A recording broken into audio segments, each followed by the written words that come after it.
Hello, chat. Welcome to Friday, I guess. Technically, Frustration Friday. We're not going to be that frustrated, I hope, for the first bit, which is going to be Advent of Cyber, the last 7 days. But then, hopefully, we will get to some Active Directory, which was voted on a poll on Twitter. I gave a choice between Active Directory and regex 101. And Active Directory got like 75% of the votes. However, I think there was like 394 people voting in total, and I only see 19 in chat right now. So I don't know if that's that's indicative of anything.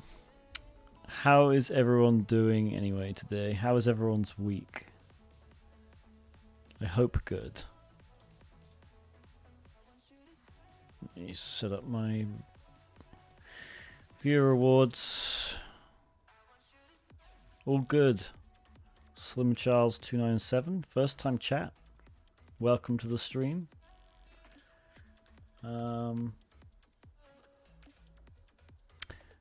Everything's good. ICOS DS, nice. So yeah, Active Directory, I'm gonna do for a few reasons. Number one is obviously OSCP rate is now 40 points, 40% of the points for the exam is Active Directory, and I figured since I've created a bunch of stuff for OSCP already, like auto recon, the buffer overflow, sort of TryHackMe room and guide, and my Prives courses, that now handles. I mean, the Privesk and the auto recon handles like 60% of the exam now. The buffer overflow is still relevant if you get it, because apparently it can still be one of the 3 boxes in the 60%. I have no idea how many points you get for it, but yeah. And then 40% is Active Directory, which is covered in the course but wasn't tested yet. So now it's been tested. And the other reason I'm going to do it is because, surprise, surprise, I'm not very good at Active Directory. I'm not very good at internal testing, to be quite honest with you. The last time I did an internal test, I want to say July. That was on a whim. It was a very weird internal test as well. Prior to that, I'm pretty sure the last time I did one was 2015. Possibly. Maybe 2016. I don't know. So yeah. 20 points for the buffer overflow, apparently, says MCaster13. Okay. I wasn't sure. I don't know. I've got my OSCP already, so, and it counts for life, so I luckily don't need to retake it. So yeah, I'm not very good at internals. I have a vague understanding of Active Directory. I did do the is it Pentester Academy's attacking and defending Active Directory, and I did the exam. The exam was hard, but when you don't use something that often, you tend to sort of forget. So because I haven't used much of what I learned on that course, I could probably vaguely explain it, but can't really do anything. Anyway, let's switch across to the live screen. And let's start this machine. Well, we're going to do TryHackMe's Advent of Cyber 3. Last week, because it started midweek, we got up to day 3. So we're going to do the 7 days in between. Let's start the attack box as well. Because I think it's probably easier to do on the attack box. Here we go. Alright. We're still in web exploitation. So, learning objectives, we are going to understand authentication and where it's used, understand what fuzzing is, understanding what burp suite is. Everyone on my stream should know what burp suite is. I use it all the time. And then how we can use it for fuzzing a login form. Again, something I've done on the stream quite a few times. We'll skip over most of this, to be honest. But let's just skim through it. What are the tasks? Looks like we're just going to have to brute force a login, maybe.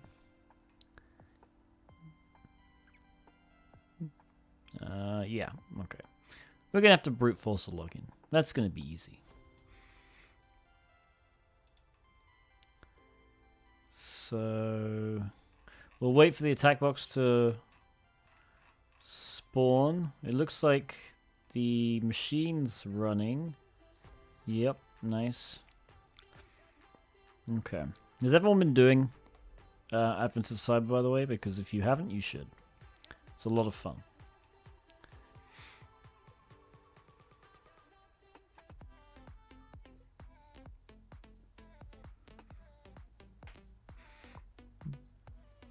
Alright, we're almost there with the attack box. Then we just got to launch burp.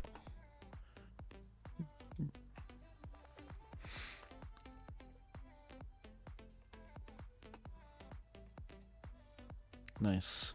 I apologize in advance if some of this is repetitive content for people. But I figure there's probably people on the stream who are not doing it. I'm going to try and add my own sort of knowledge as I go along. So let's launch Firefox and then we'll go to, where is it, Web, Burp Suite Community Edition. Is it worth doing the previous years? Yep, absolutely. If only because, let me dupe this tab and go to number 2.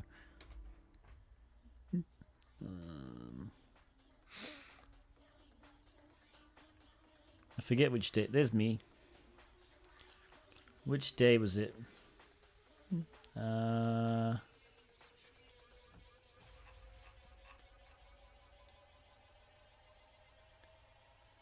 on. It's one of these specials. There we go. Day 19. Yeah, it's worth doing because I'm in it. Exactly. So my task, server-side request forgery. I actually made this task. This year they didn't reach out to get people to create tasks. They just did all the creation their own. But they did reach out to get a bunch of us to do, I say us, a bunch of streamers and content creators to do walkthroughs, which is nice. Okay, let's close that down so it isn't confusing. What's my favorite? What's my favorite what? Alright. Hey, thank you, Matt Bogenberger, for the resubscription 8 months in a row. That's crazy. Which day is your favorite out of all of them? Ooh, that's a good question. Hang on, where was it? Advent of Cyber 2. I'm trying to remember now because this was last year.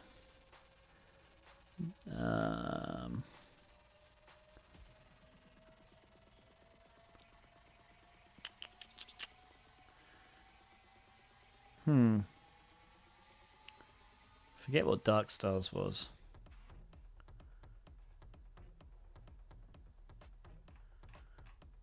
Yeah, I'm not sure I can answer that because I've completely forgotten all of this, apart from my own. So I've completely forgotten. All of them are worth doing. I probably didn't enjoy the reverse engineering just because I hate reverse engineering. But yeah, honestly, that you all learned something. So, okay, what are we doing? Right, let's stop talking and go to this. Okay, we need to grab the URL, which is going to be here. Copy link location. Now, for those of you who don't know, if you are using the attack box, which you should, you can't just copy and paste into this window. You need to use this. You click on this little arrow thing, you get a tray. And then if you go to the clipboard, you can paste. And then if you close it, you can now paste in here. So let's start our burp. And we're going to go to Foxy Proxy and turn the proxy on. Alright, go to proxy, turn the intercept off because I hate the intercept. Yeah, it is frustrating when you copy without knowing that. It took me a while to figure it out the first time. Okay, we've got somewhere. All right. Where are we? Submit some dummy data on the login form. Okay. Tiberius and password. Login. All right. We don't want to save it. Okay. Invalid username and password. Duh. Let's go to Burp Suite. I'll tell you what I'm going to try and do. I'm going to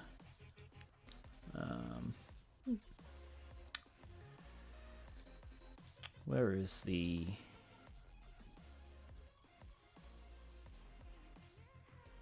okay, apologies, I'm going to add something to the panel just to make it a little easier.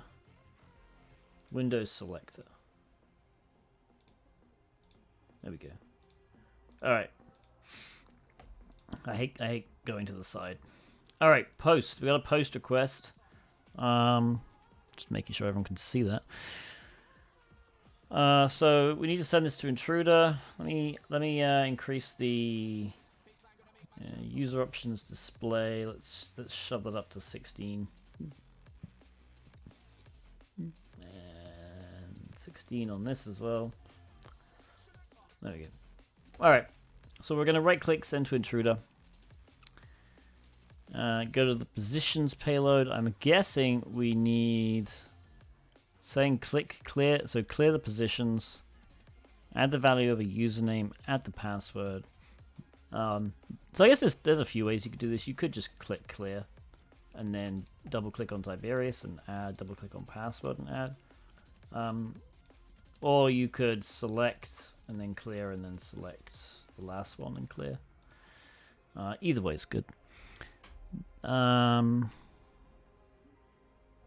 Okay, the username is already known apparently, so alright, so we don't actually need the Tiberius one, so I can just delete that. Of course, copy and paste didn't work. CM Natic. Okay. Select cluster bomb in the attack. Why cluster bomb?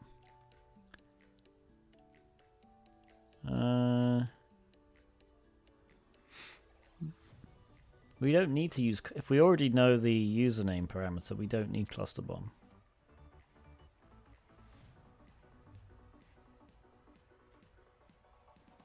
Yeah, I don't know why it tells you to select cluster bomb. You don't need cluster bomb.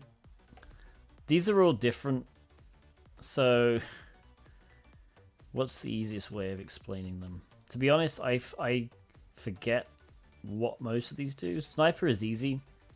Sniper just iterates over each payload position in turn. What does battering ram do? They're very similar.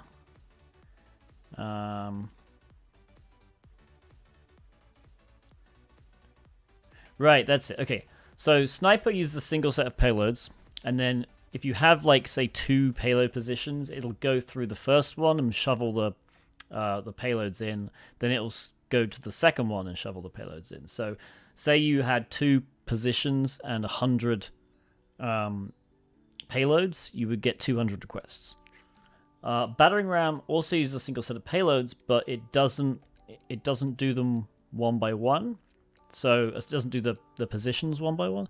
So what it will do is it'll take the first payload and put it in both of the positions. So again, if you have 2 positions and 100 payloads, battering ram will only have 100 requests because it's basically putting the same payload in both positions at once. Then the other 2 are quite easy. So Pitchfork uses multiple payload sets, and you define one per position, and then effectively it does the same thing as battering ram, except it takes the payload from its relevant set. So if you've got 2 payloads, you've got 2 sets, it's going to take the first payload from the first set and put it in the first position. It's going to take the first payload from the second set and put it in the second position. So again, with 2 positions and 100 payloads in each set, you'd still only get 100 requests here. Cluster bomb is insane. Cluster bomb, think of it as just iterating multiple times, like if you do embedded for loops, for instance. So again, it uses multiple payload sets, but this time it'll take the first payload out of the first set, put it in the first position, and then it will iterate over all of the second payloads in the second set. Effectively, it's a brute force. For if you've got a long list of usernames and a long list of passwords, you can try every single combination. So if you have 2 positions and obviously 2 payload sets with 100 each, cluster bomb is going to be 10,000 requests, 100 times 100. That's why it's insane. It has a use, but for this one, we only need sniper. We don't need anything else, because what we're going to do is we're going to go to payload. Sorry. It says you can find the word list. Okay, so we'll go to... I guess you can use simple list. You can load... where are the word lists? Are they in instructions? No. Rooms, maybe? AOC 3. This is... day 4? Passwords? Okay, cool. Alright, there we go. Payload count of 15. You could have also selected runtime file. It does the same thing. This one just loads the payloads here. Alright, let's just start the attack. Yeah. So this is the crappy version of Intruder, which is extremely slow.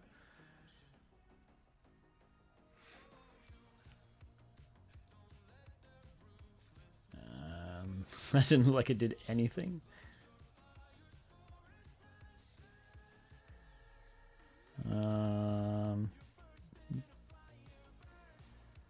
Oh, okay, because the username is Santa.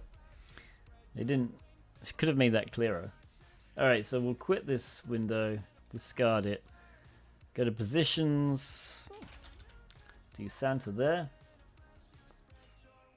Because it said CMnatic up here. I guess it said IE. Alright, fine.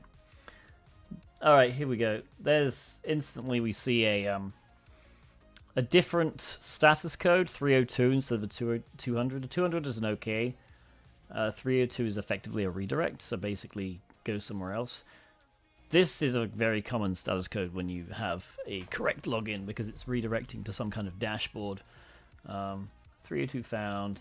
In this case, it's redirecting to calendar.php. But we know the password is cookie now. So let's go back to Firefox. Santa and cookie. Login. We won't want to save that. Okay. We did that. What was the valid password? It was cookie. Can you tell by the length as well? Yes, in this case you can.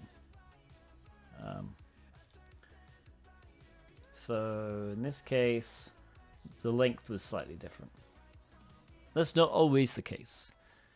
Yeah.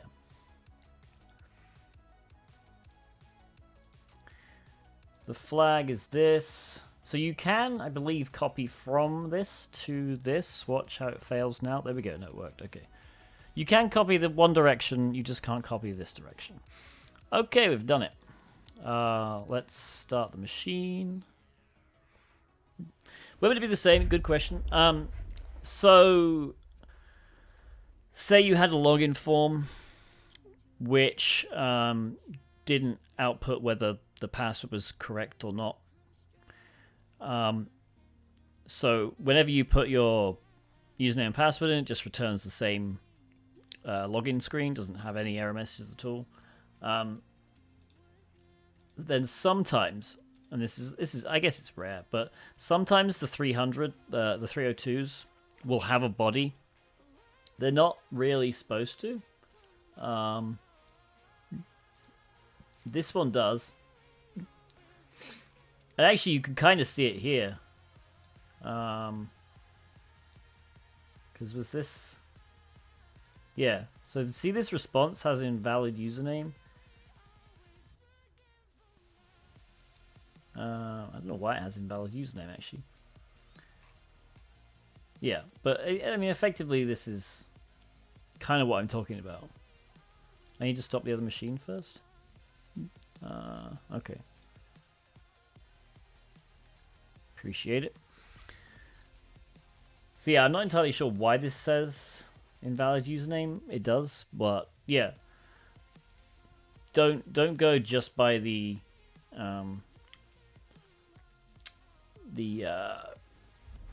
length of the response. And again, 302 founds are not really supposed to have content, because what's the point? It tells the browser just instantly redirect. The browser shouldn't display any of this if it's working correctly. The browser should see the 302, it should read the location and then just instantly go there. I don't know why it has a body, but there we go. Okay, we're starting the machine. XSS, nice. Okay, cross-site scripting, better known as XSS. Anyone know why it's not called CSS?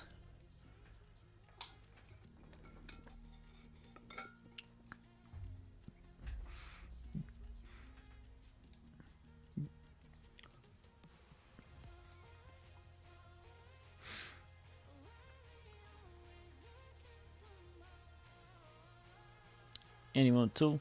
Confusing with style sheets. Yeah, there's already CSS. If we go to the page source, we'll probably see some CSS. I just search for CSS. Here we go. Let's go there. This is CSS. This awful stuff. This is what makes websites pretty.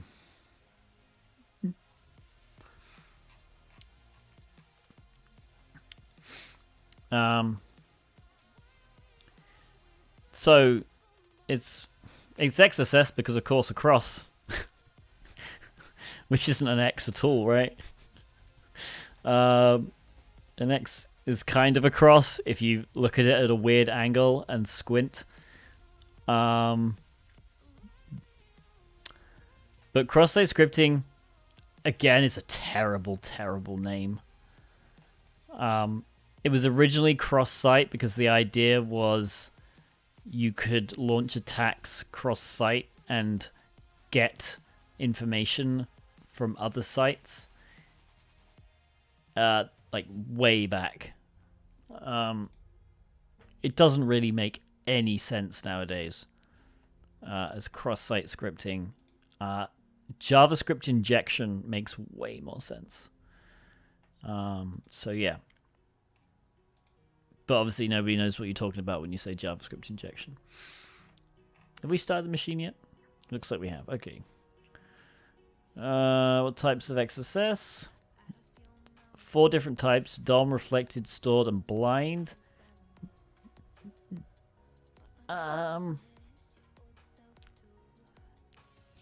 Okay, I take issue with this. Blind XSS isn't a type of XSS, in my humble opinion. Because blind, I mean, if you're going to compare it to reflected and stored, and even DOM, to be honest, blind XSS makes no sense. Blind XSS is usually stored XSS. It's just stored on a page which you don't have access to, and then it's triggered by somebody else. So I don't really agree with that. There is another type of XSS though. Does anyone know the other type of XSS they've missed off here?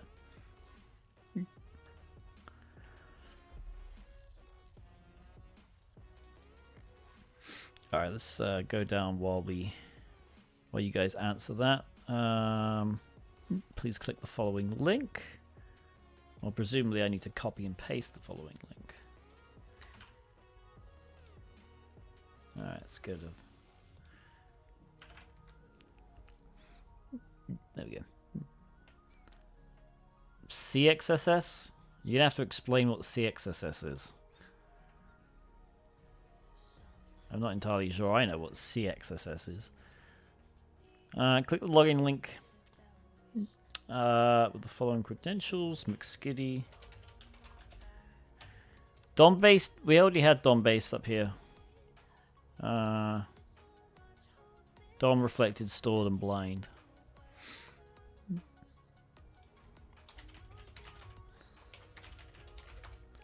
I don't blame you guys if you don't know it. I've met pen testers who don't know it. I've met web app pen testers who don't know it. Okay. Click on the settings link. You'll notice the feature for changing Skiddy's login password. Try changing the password to pass123. When you do this, notice your address bar changes. Okay.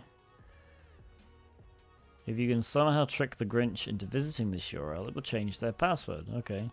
Yeah, that makes sense. This is really bad as well. Probably mentioned that you shouldn't really change passwords by simply requiring new password in a URL as well as a GET request. You should probably also require the old password, but you should do it via a post. Let's go back to the forum, visit one of the threads. Scroll to the bottom, you can notice you're able to leave a comment. Alright, so we go back to the forum, close that one. Visit one of the threads. So they want us to do hello and then world. Leave a comment. And it's underscored. I just realized you probably can't see the URL. I'm going to move it down a bit. Sorry, I'm gonna move it down, but I'm also gonna shrink it so I can actually have the bottom of the screen. Nobody got it yet? It's okay to take a guess. This means the comment is reflected. No. Again, not really. Reflected because that makes it think it's reflected XSS. It's stored and then not really reflected back, but loaded, I guess. But we'll forgive them for that. You can try HTML script tags instead to see if the website will run any JavaScript. Using the URL you found earlier for changing the user's password, you can try the following payload. So we'll comment this. Fetch. So script tags basically what you use for running JavaScript code in a web page. New password equals pass123. Let me just double check that looks okay. Yeah. So in this case, fetch is a built-in command that what it does is it loads effectively. It makes a request to the URL you give it. LC Ted, thank you for the 5 tier 1 subs gifted to NC Shark, Gottfried, Zero Kieran, SM5CM9K. What is with it when you guys and weird usernames? Well, welcome you anyway. Woolcoxm. Double down and say client side. You are very close. Client-side what?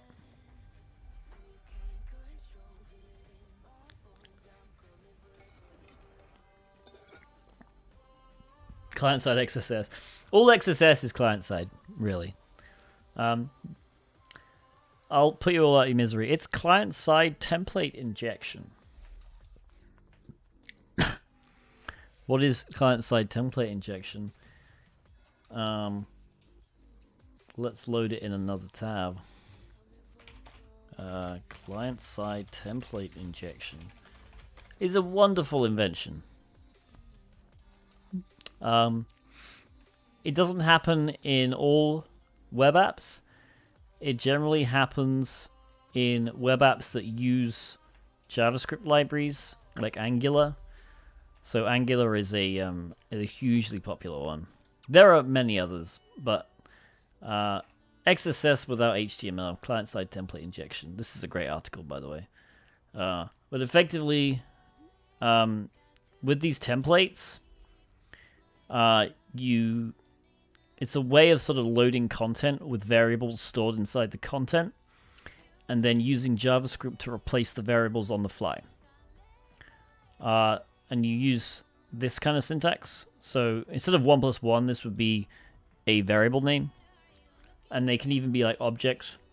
I wonder if there's a good example here.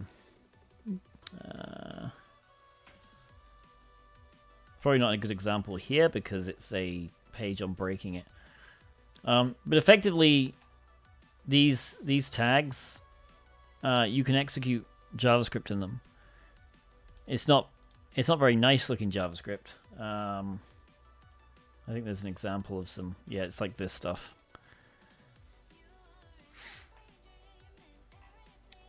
Or this.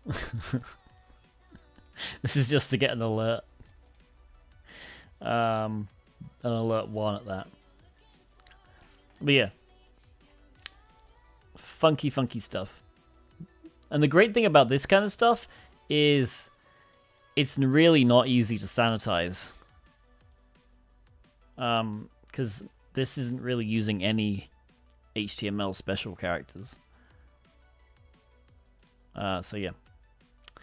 Let's move on. Okay, so I need a fetch command. So I imagine now the Grinch has visited this page, and when they visited this page, the fetch made a request to change their password. So if we log out and log in, we can go Grinch pass 123. Look at that. We're there.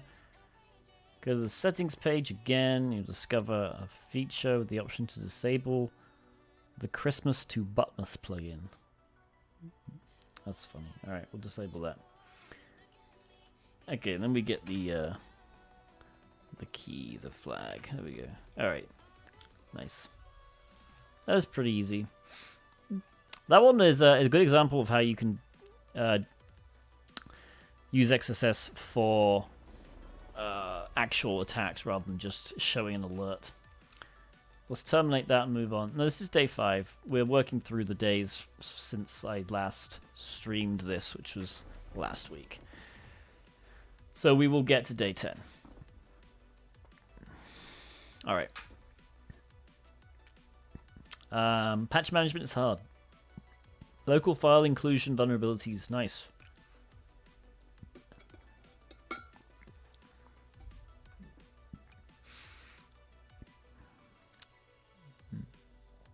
Okay.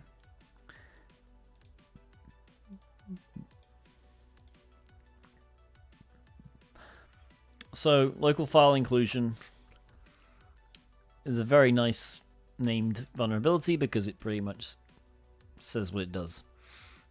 It includes local files in the web app. Local means local to the server, not local like local host like you, because this is effectively executed server side. So generally speaking, when you're talking about vulnerabilities that run on a server, local means the server. All right. Did it start? Let's. Is this all theory, or is there a walkthrough at some point?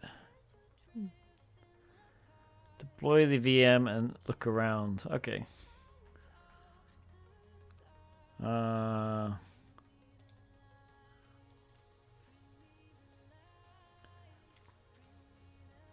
Yeah, there's a lot of theory we're just not going to go through. Oh, jeez. No more Butmus, I just googled. Nice. Let me copy the actual IP address in. Okay. What is the entry point for our web application?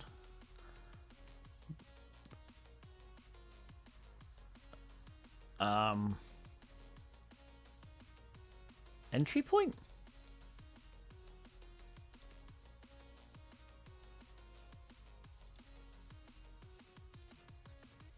Do they mean this? Maybe they talked about entry points up there.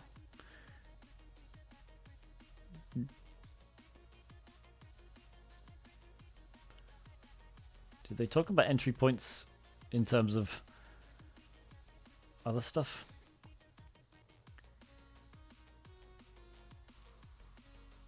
Yeah, okay, they did. Technically, I'm just not reading this stuff. Okay, that makes sense. So the entry point is, I guess, the parameter that's vulnerable. Use the entry point to perform LFI to read the etc flag file. So this is obviously reading an error.txt, which is probably this, I guess. We can probably use it to read itself. So if we do index.php, yeah, we can technically. It's just that we get errors because it's trying to declare the get user agent twice. Alright, it looks like you can just... so we'll just try it and do etc flag. See if that even works. It does. Nice. We don't have to do any directory traversal. That is most helpful. Alright, paste that in. Use the PHP filter technique to read the source code of index.php. Ah, I'm skipping ahead. Right, so this file you can't read because declaring get user agent, which I guess you can only use once. It's it's declaring it, so it's got a function get user agent, which is declaring. You can't declare a function twice in PHP.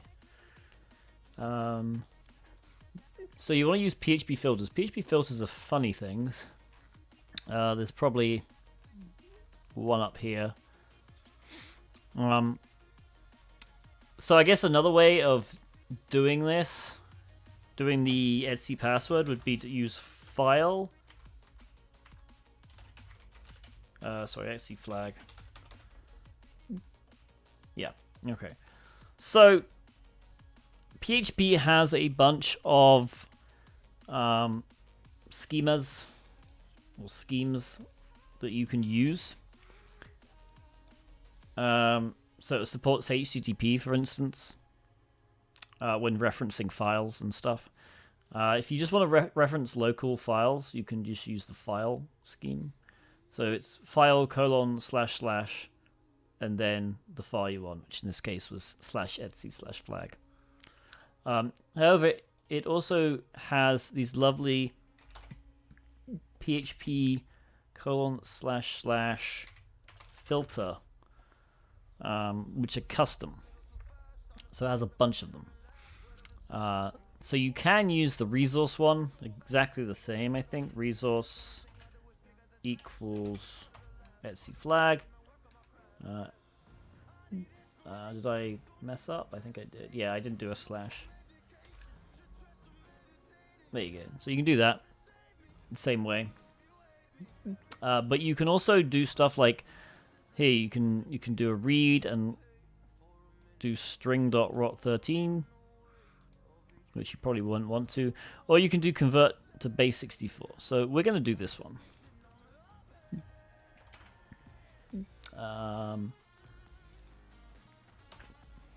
Of course, I can't copy.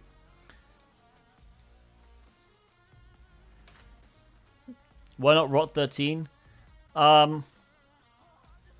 Because base 64 is significantly easier to decode on this machine.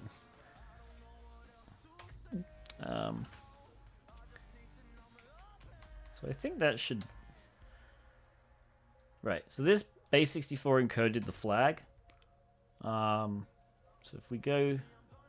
We spawn a terminal, we can just... we can echo this and pipe it through base 64-D, and we got the flag that we got originally, right? So let's actually use the index.php now, because that was the file it wanted. There we go. I'm going to grab it using burp.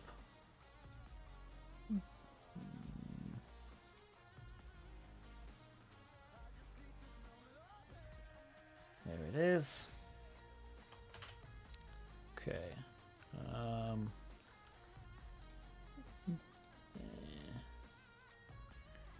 Now is this is all one line? Yeah. Okay. All right. So obviously, index.php is a long file. Base 64-D to decode it, and then we've got decoded. So you see it starts here, has a session start, includes creds. Location manage, blah blah blah. So this is what we want.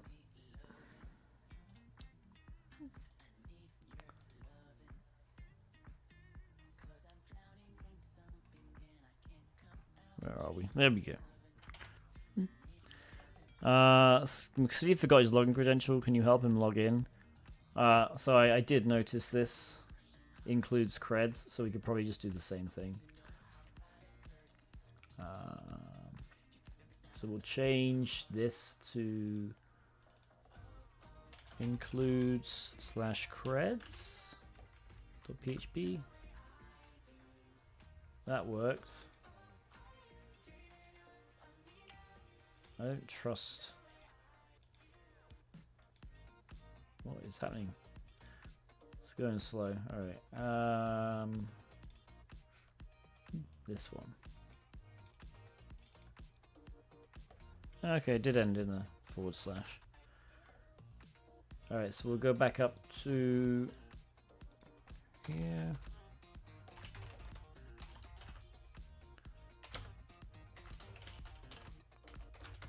Base 64 decode it, looks skiddy, and the password is this.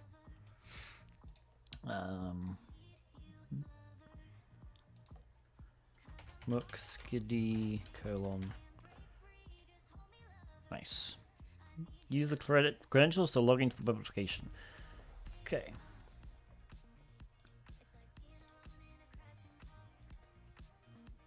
So I guess we can just go back to the index. Log in. Look skiddy. Password. Okay, good. Help McSkitty recover the server's password. To recover a system's access password. Password recovery.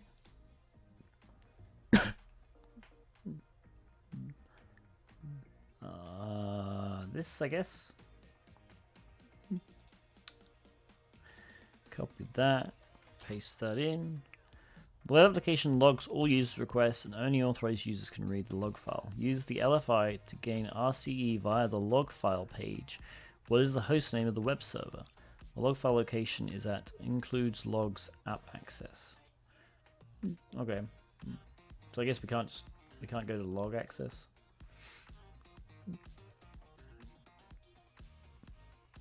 Okay, we can. Alright. Anyone know a fun way of gaining remote command execution? Like this?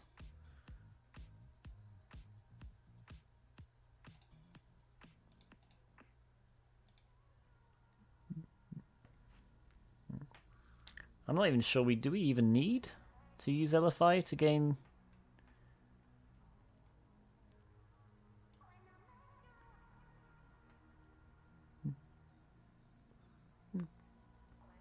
I don't even think we need to do that unless this is included correctly. This is included correctly, maybe we have to. So you'll notice this logs the username, IP address, this thing, and then the page that was visited. This is your user agent string. So we can go to Burp Suite. Let's go to the login again. Send this to repeater. And then place the user agent with some PHP code. In this case, we'll just do echo shell underscore exec $sign_get. Yeah, we can do CMD. That should work. So we send that. And then go back to the logs page.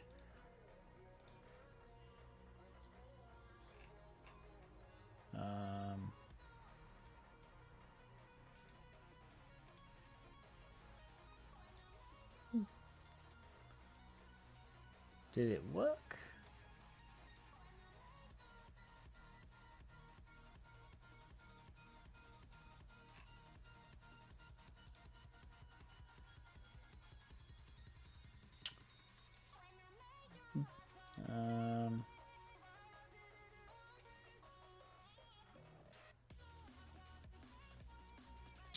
Didn't work, which is interesting. I guess let's just visit.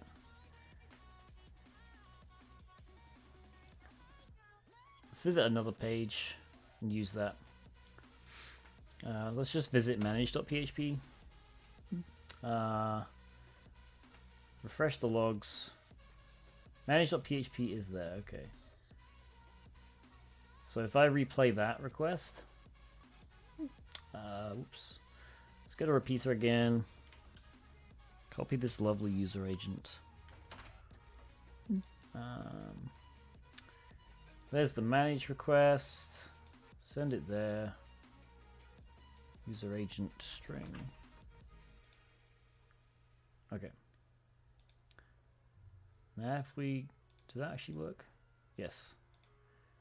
Now if we go back to the log page. Okay. So if we view the page source now. Okay, good, right. So this is correct. Ironically, this is probably vulnerable to cross-site scripting. Let's try it. Just for laughs.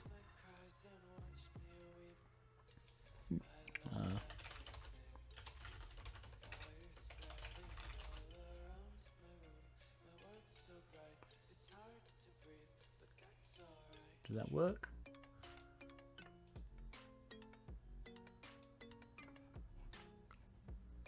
Yeah, okay. So now if I refresh the logs page, we get cross-site scripting. There you go. You got cross-site scripting for free.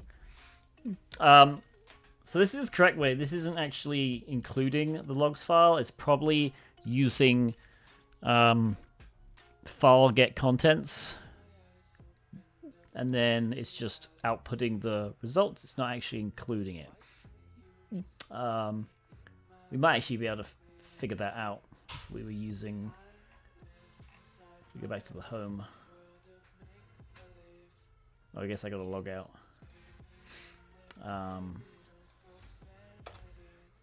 If we do this one again, but change this to logs. Logs.php. MDI sec, thank you for the subscription. Alright, let's copy all of this. This is completely off track, by the way. You don't have to do this.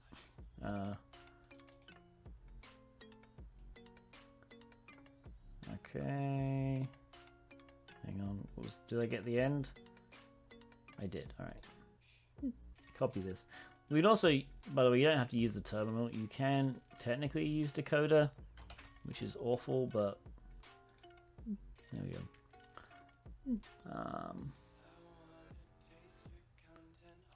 What's it using?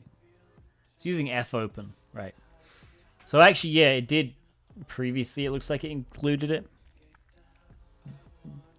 Fopen, which is good. This is how you really should do it. All right, but if we do the same thing, now that we've at least snuck in our little shell here, and we know that it's at this address, this file path, we can use our old thing to do that. It's going to also include our script, by the way. And now if we view the source code, you'll notice that there's no PHP code there, where we previously had it here. You can see that that has disappeared. The reason it has disappeared is it's being interpreted now. So what we can do is add another parameter, because my PHP code, all it does is it takes the URL parameter cmd and then it executes it and then returns the result. So if we do and cmd equals id and then scroll down, there it is. Look at that. We have execution. Use LFI. What's the host name of the web server? Okay, so we can just do host name, I think. Oops. Okay, that's a very long host name.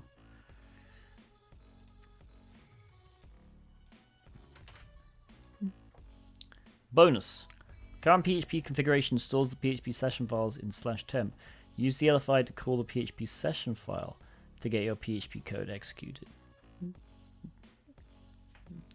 Okay.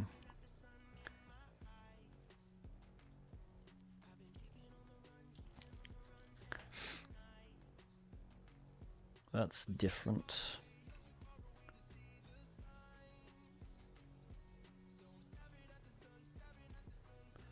Right, so it's using, okay, yeah, so it's storing information in your sessions file. Let's just ls/temp then. Alright,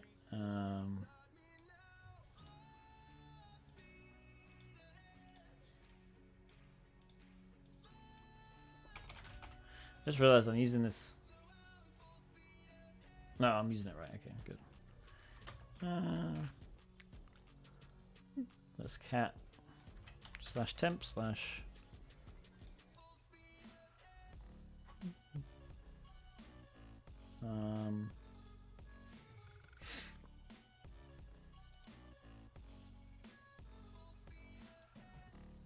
try one of these. Oh wait, maybe it's a, is it a directory instead? I think it's a directory, isn't it? We can find out doing ls-l/temp, which will tell us whether it's a directory or not.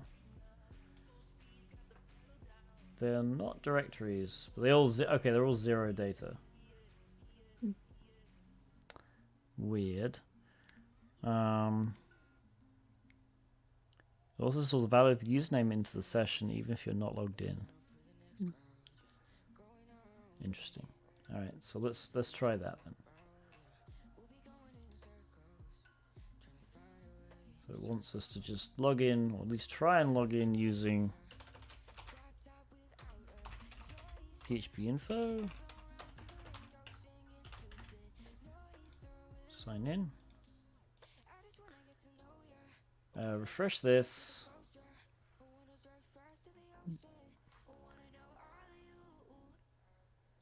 So this has clearly got something in it now. And so if we now probably want to not view the source now. And instead, view this. There we go, yay. We got PHP information.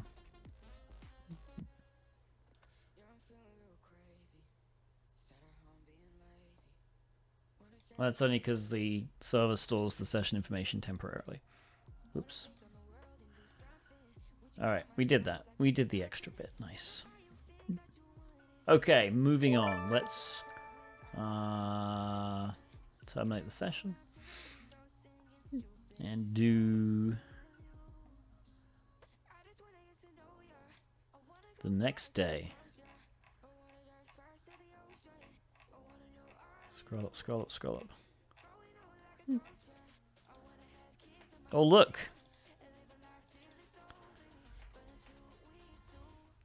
If you haven't done day 7 yet, you're in for a surprise. I did a walkthrough. Could we have figured out the stuff with the user agent without logs? You mean without having this log page? Yeah, so I mean if you find this log, then yeah. Usually logs aren't usually stored here. Logs are usually stored in /var/log, and then sometimes in Apache 2/access log. Sometimes in HTTPD. So you can grab a list of logs. If you actually look on, where am I? There we go. Look on my web server on here. Var log Apache 2. I need to sudo it. Right. So access log is the general one. Error log is for errors. There's a log rotate process that runs every day. So you see these are from September somehow. I guess because I don't start the machine every day technically. So it's like a backup system.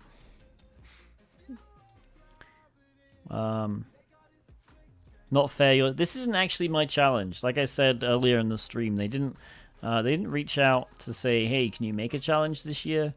These are all made internally by TryHackMe. But they did reach out to pretty much every information security content creator you can think of. I'm pretty sure it has a video. Or if not, they were probably asked and couldn't do it.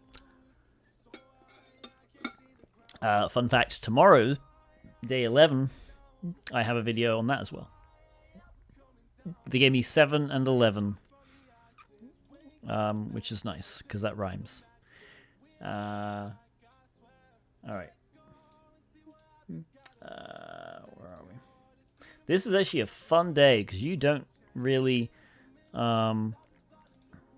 deal with NoSQL injection really that often.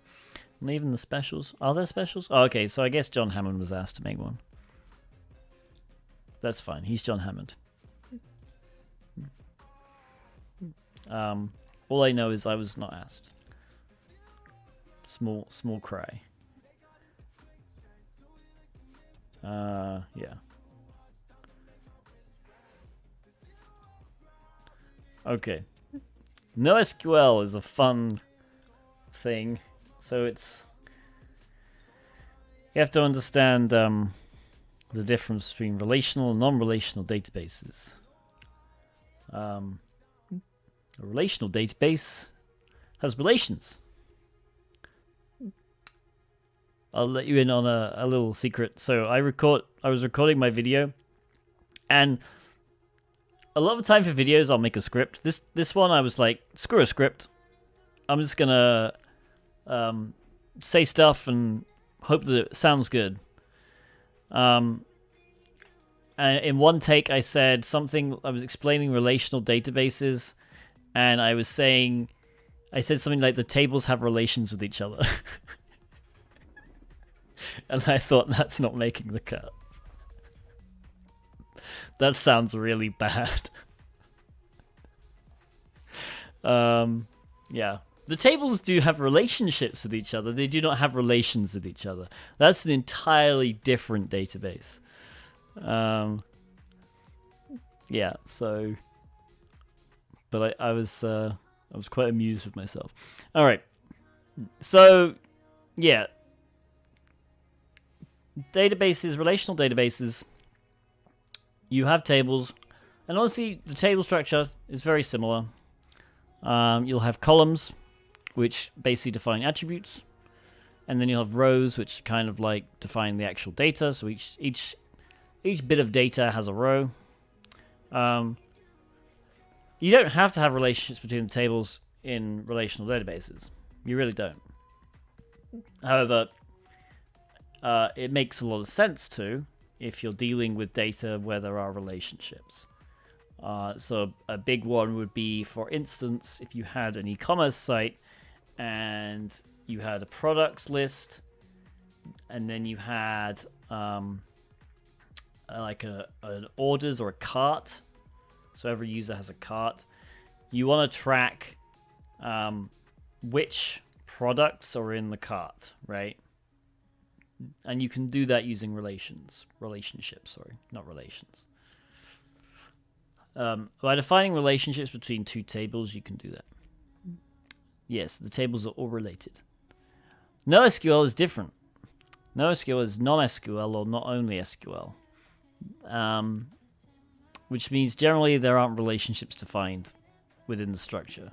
You can still technically have relationships between collections in a NoSQL database. It's just they aren't implemented at that level. It would be more programmatically.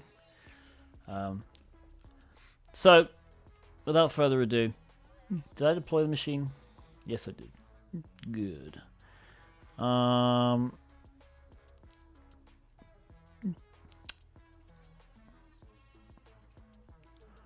think for this one they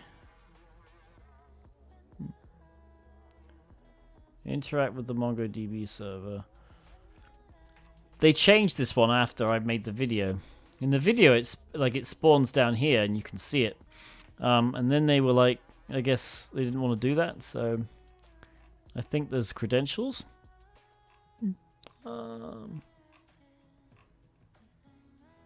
Yeah, use SSH.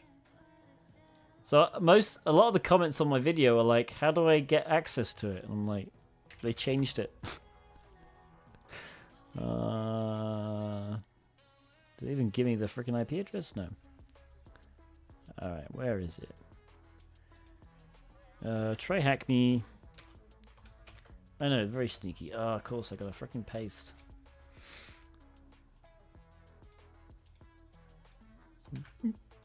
I like this way of doing it easier, though. It's much better. What's the password? TryHackMe. Oh. Port 2222.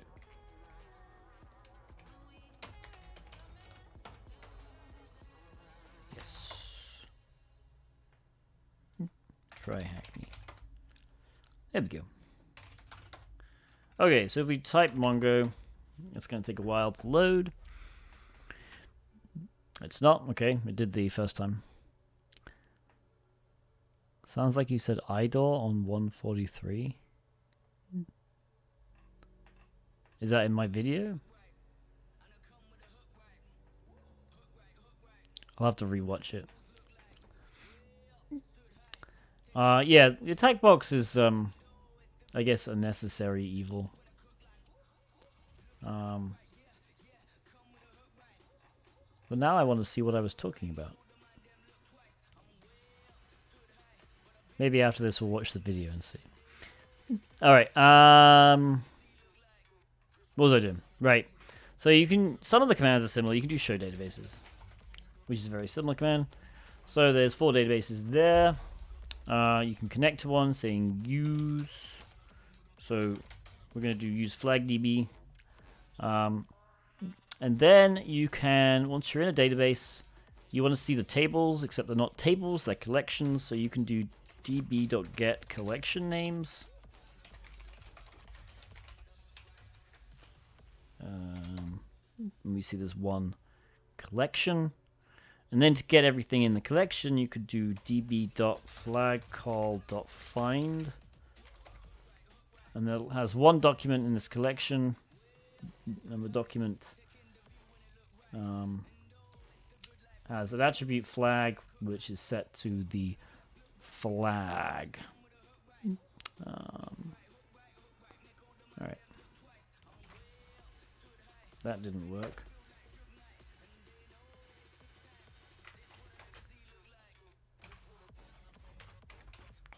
There we go. Correct answer. Why does it do that? Okay.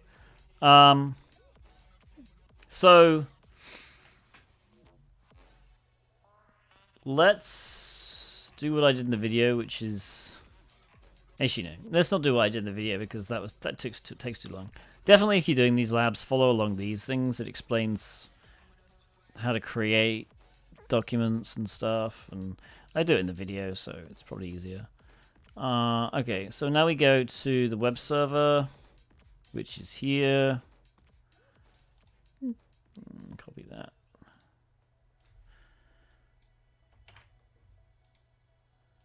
And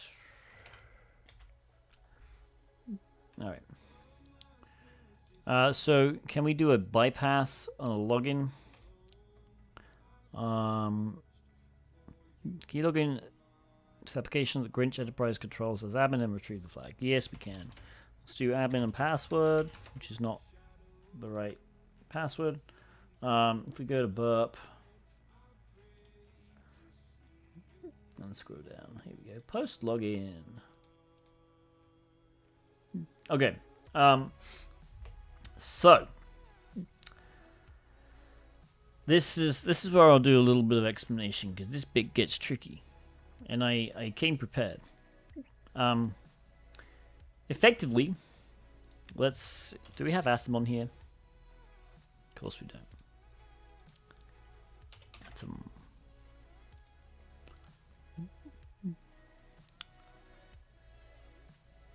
All right. Go away. So remember how we did the find, right? So when we have a collection and we just do find on it, you get all the documents. But you can, for instance, just like in a relational database where you can put constraints, you can put constraints on the find. Actually, I tell you what we'll do. Let's say we have a relational database which has a users table. Yeah, whatever. And it has an ID, it has a username, and a password, right? And the ID is going to be 1, and then you're going to have admin, then you're going to have their password 123, and then you're going to have 2, and you're going to have Tiberius, and you're going to have his password, which is let me in. Okay, that's a relational database. You have columns, which have attributes, and you have rows, which have the data. And if you're doing a login, and you're doing it really badly, you would do select all from users, where username equals get username. Well, not really get, it'll be a post. Post username and password equals $_post. So this is PHP, by the way. Password, right? Semicolon. And you could do like a limit, right? You could do a limit 1 to return the first one. Everyone understand that? This is SQL syntax. Now, I obviously don't do this because this is SQL injectable.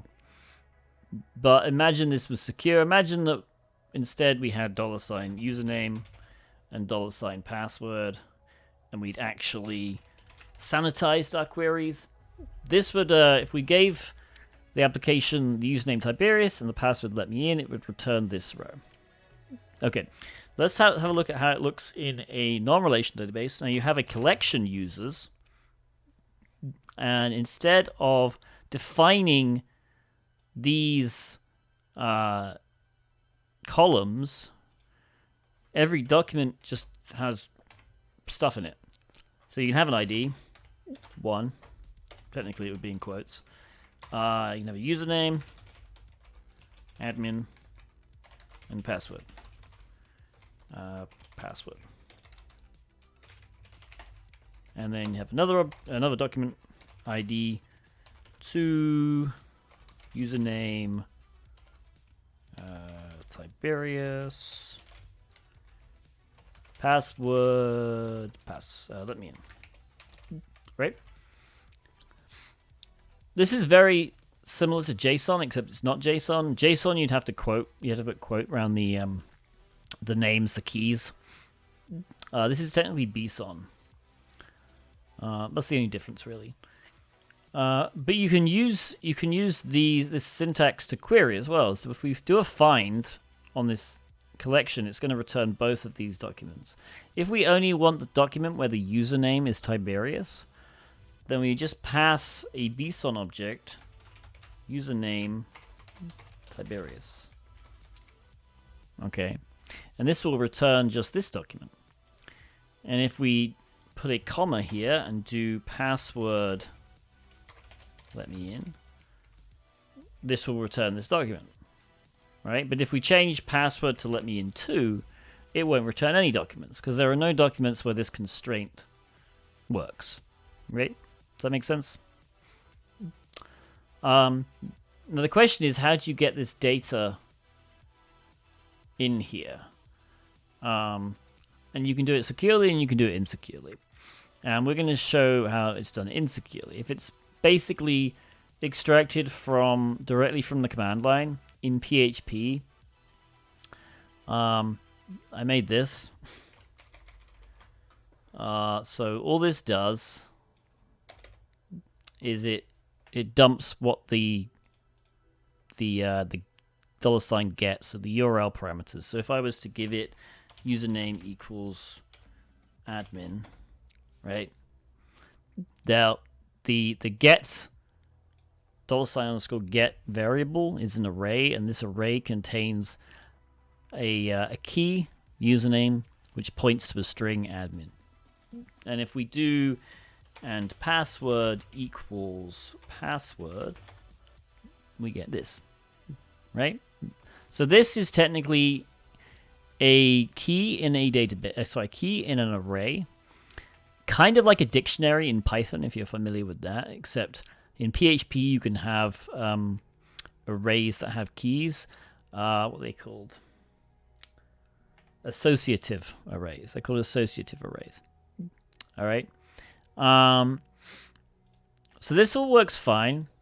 And you can see if I was to now put the same URL parameter username and change it to Tiberius, right? It overwrites the username. This is how Apache and PHP handle duplicate parameters. They always go with the second one. That is not a rule, a general rule. That is not a general rule. You can find web servers which do weird things with duplicate parameters. There are web servers and programming languages which will take duplicate parameters and just concatenate them together, because that makes sense. All right. So there's another weird thing that's very PHP specific, which is if you put square brackets, so opening and closing square brackets after a URL parameter, you change it into an array. Because why not? So now, instead of this username parameter pointing to a string, which it's done here, it's pointing to another array where you have one item, index 0, and it points to admin. And now, if we add another username, same way, it replaces it. No, it doesn't, because that would be consistent. It doesn't replace it. It just adds it to the array. Yeah, this happens. And so if we go back a step, because we don't need to, I was just showing that bit because that's funny. If we think about how we might translate this to this, right? Obviously, password to let me in, you can just take the password field and the password and shove that in there. That's a string to well, it's a key to a string, which is kind of similar to this to this. However, if we're using this username, this would be now an array, which technically is kind of like a dictionary in JSON, because this would be the index. So this would effectively so the password, let's actually do the example we have here. So we've got admin and password, right? So you've got admin here and password. But this array, this weird array thing, right, would technically kind of be this. So kind of 0 to Tiberius. Tiberius in quotes. No, admin, sorry. Right? That's what it would translate to. Is that useful? No, it's not useful. So let's go to the third quirk of this PHP thing. You have noticed we have nothing in our square brackets. What if we put something? What if we put test? Now you have a proper associative array with a key. So now you have this. Now you have test. Well, technically it's a string. Test is admin. Is this useful? No. However, let's go back. This is the longest ramble, by the way. However, in MongoDB, if you look at this, I'm not sure if you can see this very well. If you do this find query, you can technically pass dictionaries to a find, and you can put operations as the key of the dictionary. And there are a few operations. There's $EQ, which means it equals, $NE, which means not equals, greater than, where, exist, regex, etc. So if we go back here, if you were to do, actually let's change this to $EQ. All right, so we have set the username pointing to this dictionary where $EQ points to admin. This is exactly the same as our initial query, username admin. Those are identical queries. Those find the same things. This is just a little bit more complicated. But effectively, this query is saying find all documents in the collection where the username is admin. This one is saying find all the documents in the collection where the username is equal to admin, which is the same statement, just said differently. Right? So, why is this useful? Well, imagine that we knew the username, but we don't know the password. But we know it's a query like this. So what we really need to do is make the query show that it's not equal to some value, right? We want to find all documents where the username is admin and the password is not equal to something.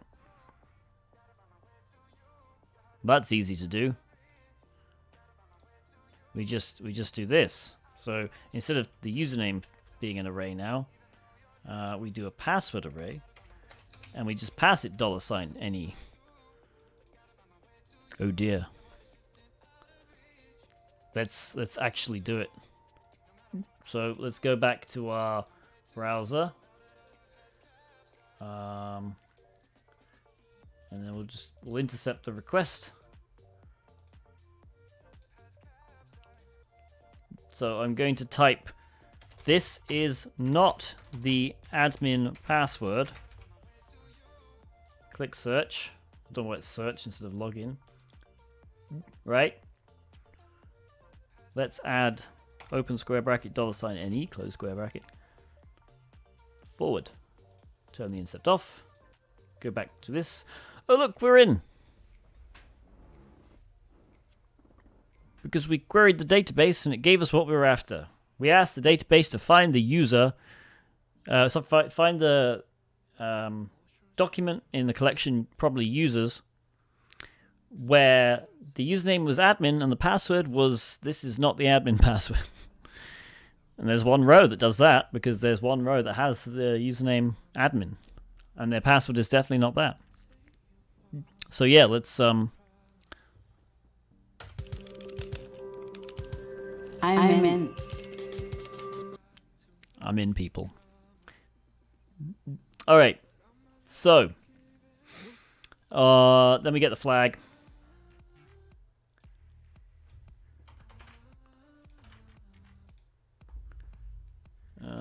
Good. Once you're logged in, use the gift search page to list all usernames that have guest roles. Okay, so we go to the search page. Let's just mash the keyboard and see what happens. So it's searching for username equals whatever I just spammed, role equals user. So if we want the roles that are guests, we clearly need to change the role is equal to guest.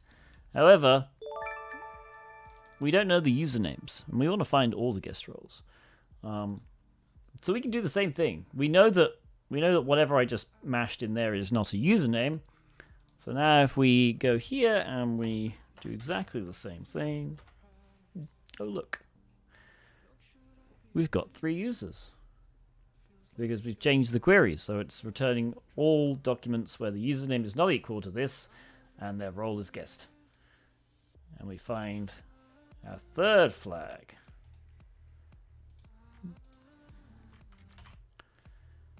I should probably put the T at the start of TryHackMe. There are other ways of doing this. I did this in the video as well. If you scroll up in this, you can see there are a few other operations we can use. Can't use equals because we don't know the usernames. Can't use greater than because that makes no sense. We could use where, but I don't want to do it because it's horrible JavaScript. Exists is a fun one. If we replace the not equals, so the username exists, and we set the value to true, we get the same stuff. Because what we're saying here is return all the documents, all the users, where the username field exists. Right? So we don't even need to care about it. Just all the documents where there is a username field, please. Where the statement username exists equals true. That's all of them. And the role is guest. If we set this to false, we should get nothing back. Okay, we do get all of them. I guess false doesn't actually make sense. You can just put anything in there. Yeah, okay.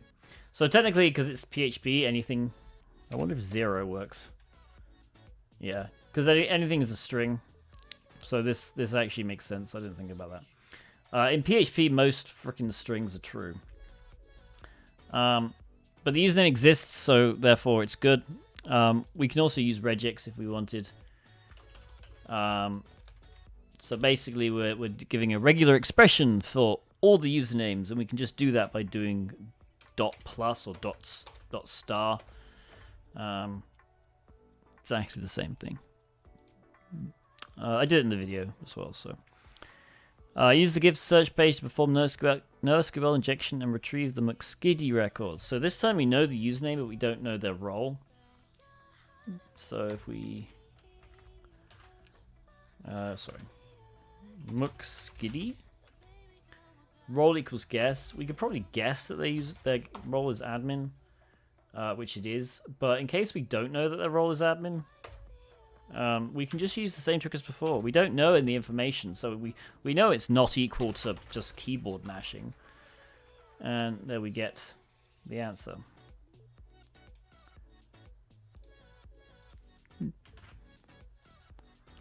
And we're done. All right. Where am I going? Terminate this. Go down to this one.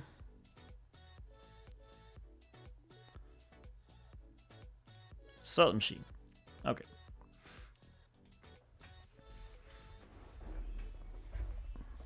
Alright, so this one, I guess, is a special. I guess John Hammond actually made this one.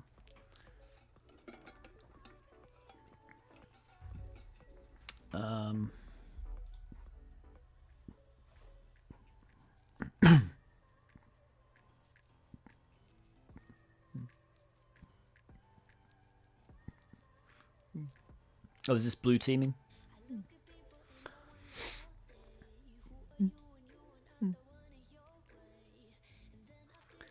Goodness me. There's a lot of stuff in this one. Alright, we'll try our best. Why is... What happened to my attacker box? Oh, there it is. Okay, good. This one might take a while.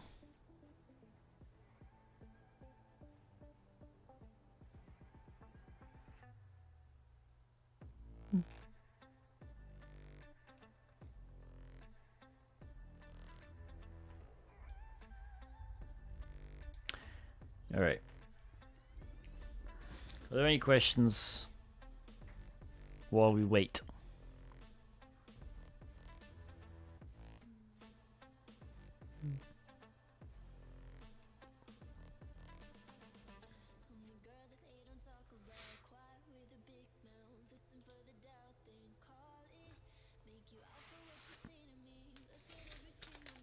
I'm gonna have a snack while we wait.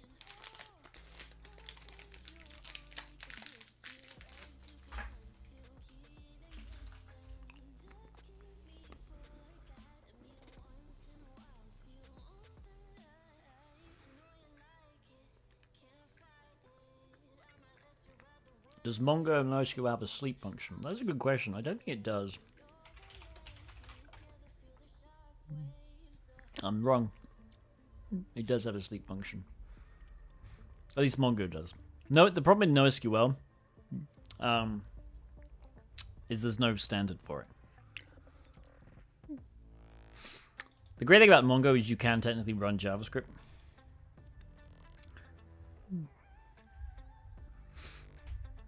Wonder how you're going to do this, Windows. Yeah. We'll try it.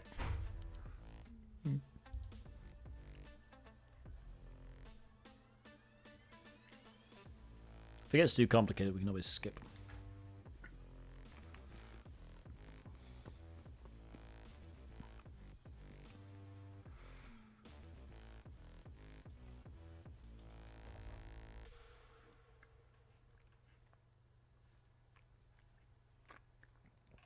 Okay.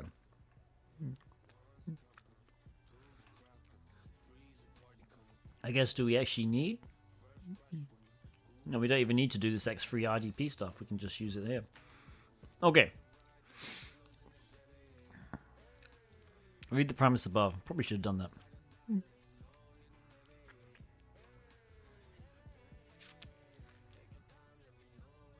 Alright, so there's some PowerShell transcription logs. Oh, just to ask about your opinion on the log4j stuff. Yeah, I haven't really followed it much. It sounds hilarious. I know there's a bunch of exploits going around. But like I said, I don't think I haven't followed that because that closely today because I've been busy. But yeah, it does look like it's going to be a lot of fun. Can't wait for that. TryHackMe and Hackbox ones that use it.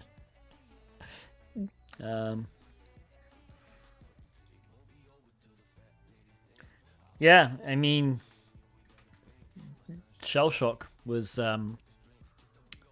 several years old. What was the OpenSSL? Heartbleed. Heartbleed was like 3 years old before it was found. Okay, so each transcription log is a simple plaintext file you can open in any editor of your choice.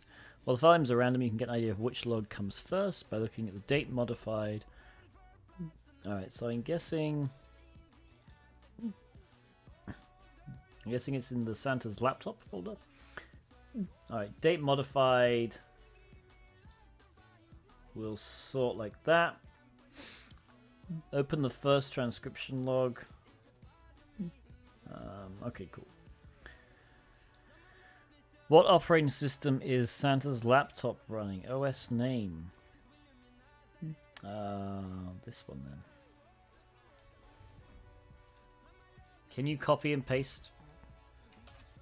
You can. That's nice.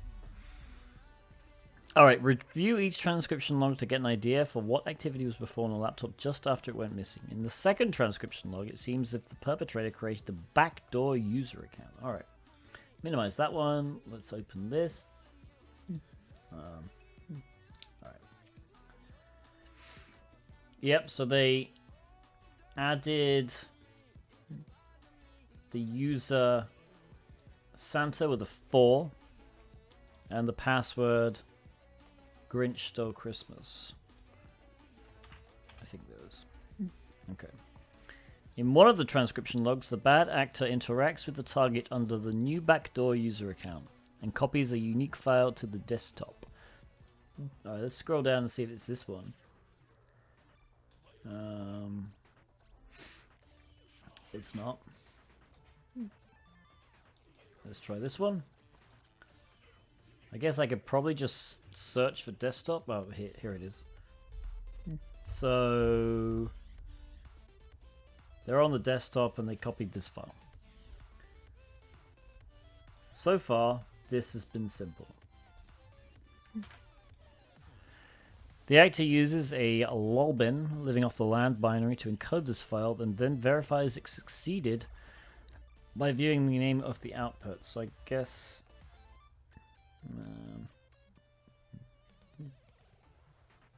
they used cert util to encode it.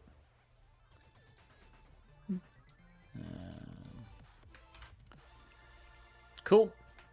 The user class.dat file is encoded with base64, which thankfully you can decode and recover the original user class.dat file. Base64 decodes the contents between the begin certificate and end certificate markers within the transcription log with CyberChef. Okay.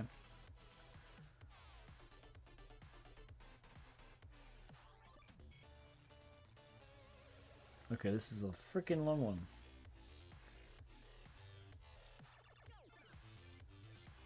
Let me...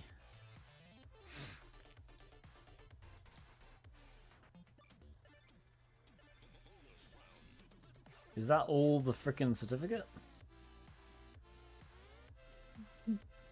Okay.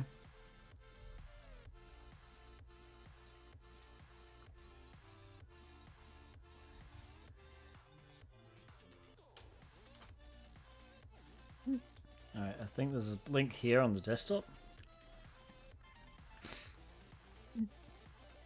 CyberChef is cool.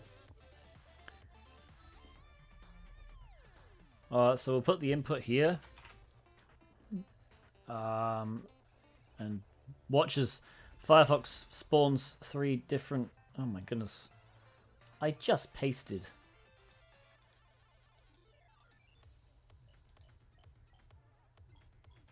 Or... From... So we do from base64, we drag it to the recipe. Hang on.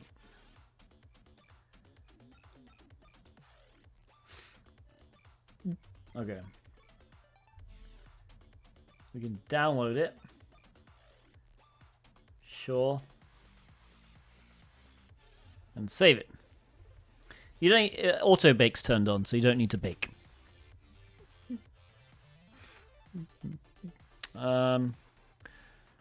Okay.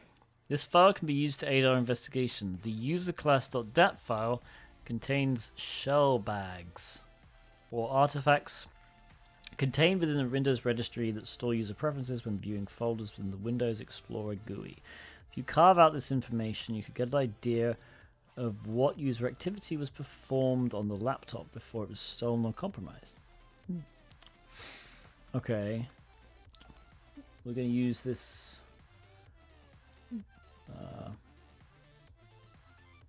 I guess this thing? Bag of toys? Oh, it's in here. Shell Bags Explorer.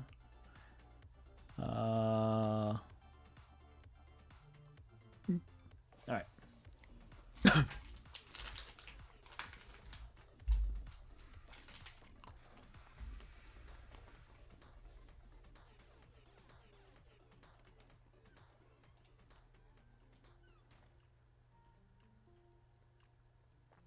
Is it running? Yes. Okay. I guess it just takes a while to start up.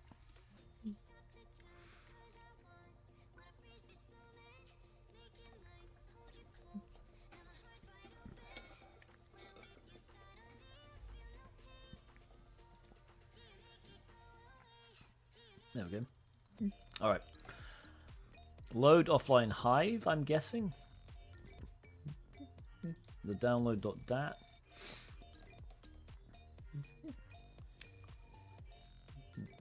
Alright, it paused it. Okay, we read the above. Under the desktop folder,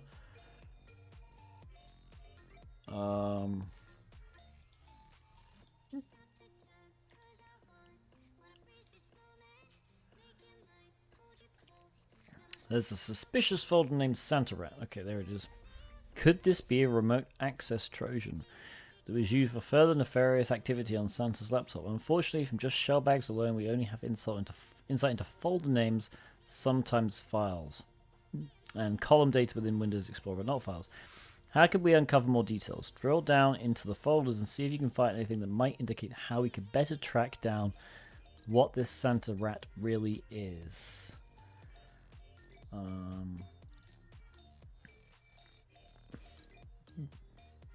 What specific folder name clues us in that this might be publicly accessible software? Well, we have this Santa Rat directory here, I guess. It's got a .github. Additionally, there's a unique folder Bag of Toys on the desktop.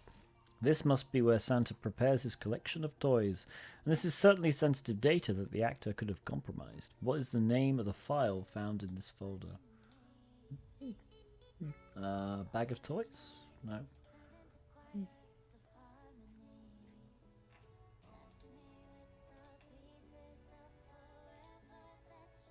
Is there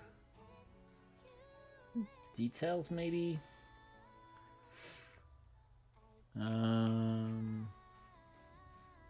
Oh, the other one, this one? Is it just bagoftoys.zip?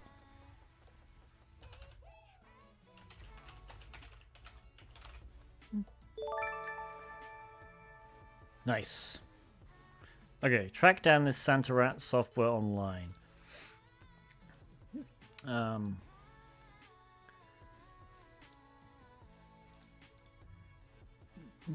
I guess, yeah, we just search for Santa Rat.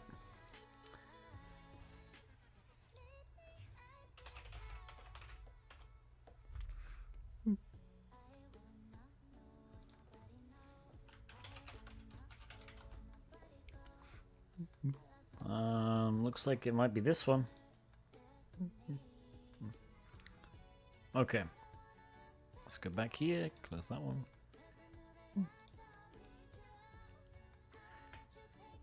Oh, great. It refreshes it every time I move off the page again.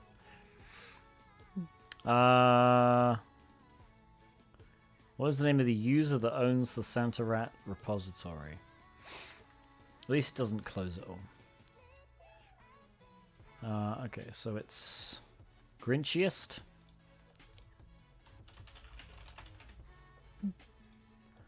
Explore the other repositories that this user owns. So this is kind of like OSINT, really.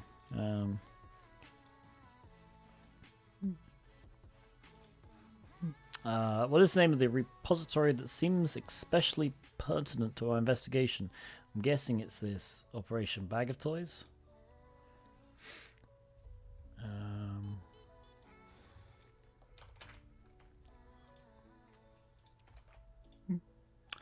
Read the information presented in this repository. It seems as if the actor has, in fact, compromised and tampered with Santa's bag of toys. You can review the activity in the transcription logs. It looks as if the actor installed a special utility to collect and eventually exfiltrate the bag of toys. What is the name of the executable that installed a unique utility? So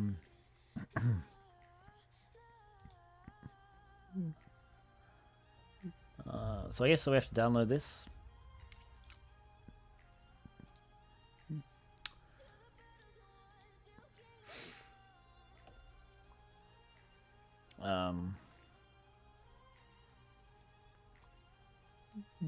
Or not. I guess actually, no, it said to use transcription logs, right? So we'll use the transcription logs. I'm guessing it's going to be in number 4.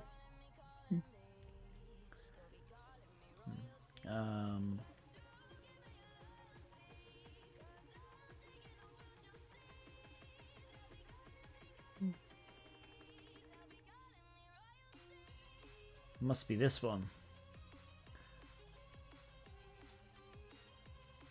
This is actually kind of funny. There was a... You can tell John Hammond made this because this was one of the challenges in... This binary was one of the challenges in the... I think it was the SNCC Capture the Flag about a month ago. Okay. In the last transcription log, you can see the activity this actor used to tamper with Santa's bag of toys. Okay, cool.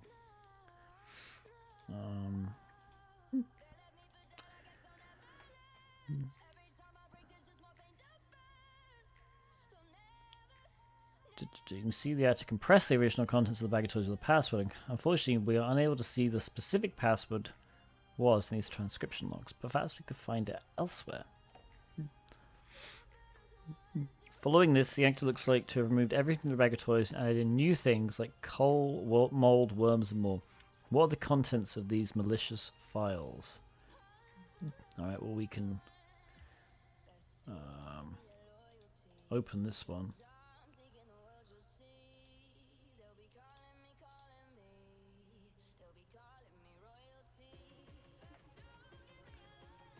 It's awful.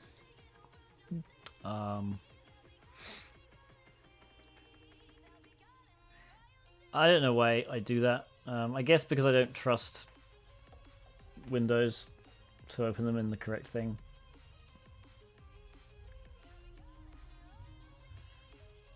It's, to be honest, it's force of habit because I have several editors on my main Windows machine, and when I choose the edit option, it's easier because I think it's the edit with Notepad. So instantly, yeah, exactly, Notepad++. Okay, hang on. What are the contents of these malicious files? I guess I need to actually extract them. Let's extract them somewhere. Can I create a new folder? Let's go to downloads and go zip. Alright, we'll extract them here. Show the files. Of course, that doesn't work. CD to downloads, zip. Alright, cat ants. Grinchmas, alright.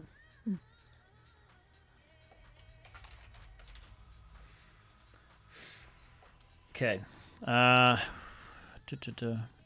Review the actor's repository for its planned operations. Maybe in the comment messages we can find the original archive and the password. Okay. You don't need to do that since there are commands in the logs. Did I just not?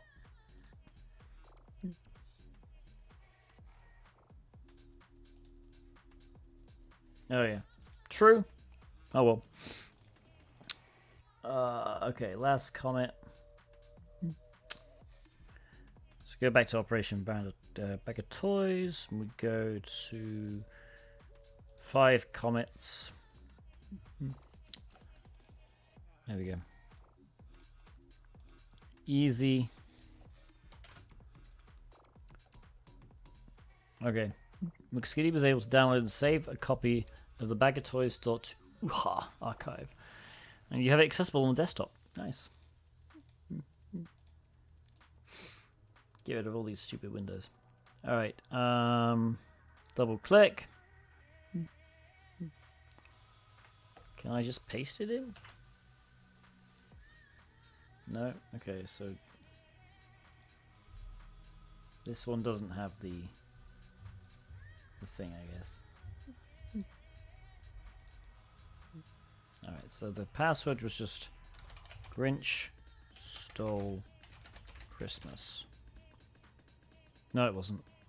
I scrolled up too much.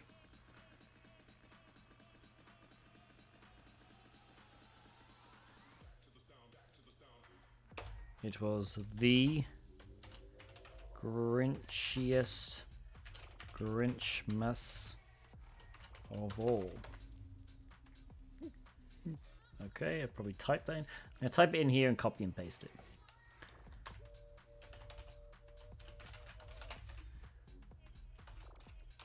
I probably did that. Alright, that's the right password.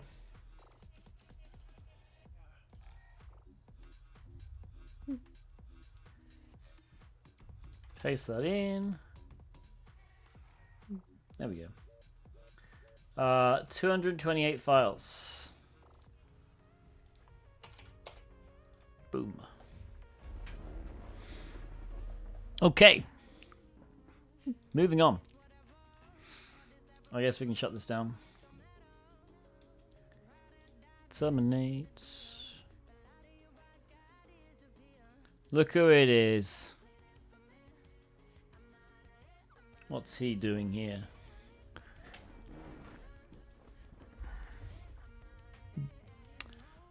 Everyone check out our Hazard's channel, by the way. Okay. Download the task files, open in Wireshark. 45-minute walkthrough. Yeah, that sounds like Al. You can... I love Al. I do. You can join one of Al's streams an hour late. And you still haven't touched a box.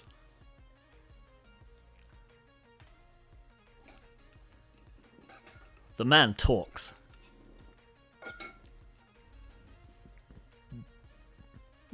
Okay. To be fair, he has a lot of viewers and he chats with them for ages.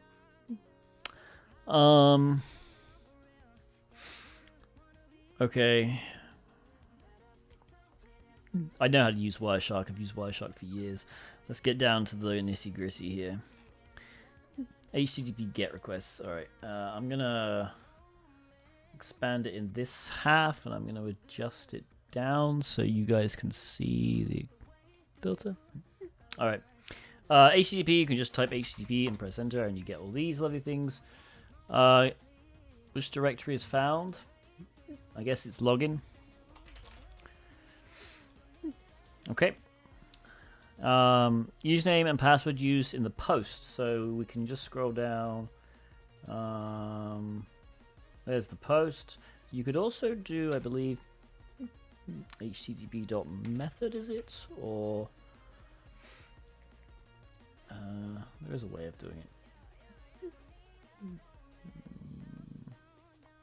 Request.method equals post. There it is. And what's the username and password? And you can just literally, it's got this HTML form URL encoded. Lovely, isn't it? So we got McSkitty and Christmas 2021. We can copy this value. Copy the value. McSkitty :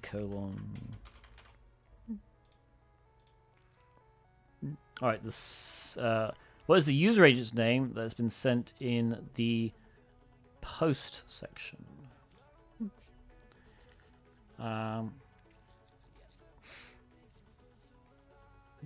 So if you go into the hypertext transfer protocol, user agent, right click, copy the value. Should be right. Yep. In the DNS section, okay, so we're moving on. Oops. DNS. there is a text DNS query. I believe it's probably query type. Query.type. No. Oh.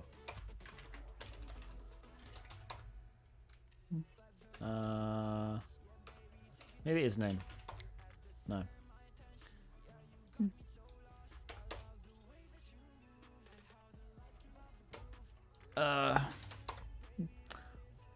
Let's find it.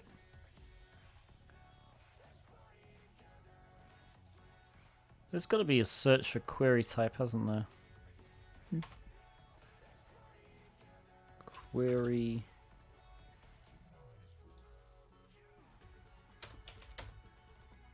Is it just TXT? No.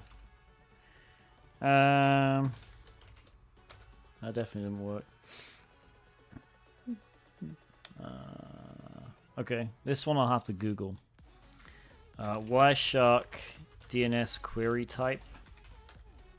I tried it with no quotes. Didn't work. Whoops.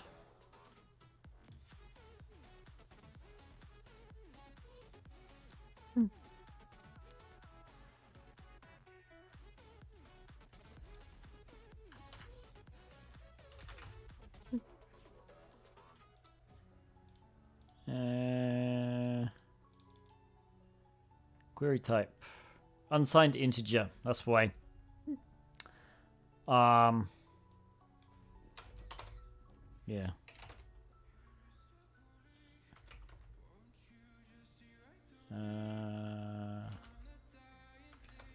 Just guessing. Why? So, Wireshark DNS query type TXT.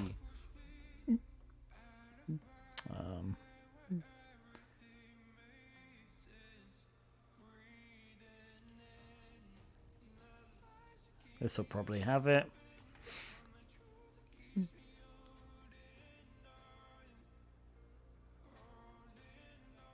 $16.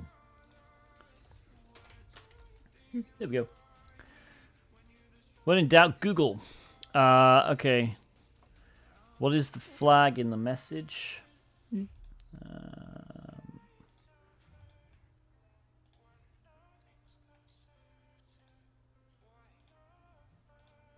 Okay, there it is. It's in the answers section. Copy this value. And we just need to delete this. In the FTP section. Alright, here we go. FTP. What is the FTP login password? So, the user request, the password request is here. So we can just copy this value. Alright, we'll do the Rubik's Cube in a second. What is the FTP command used to upload the secret.txt file? Store. Oops. What is the content? Hang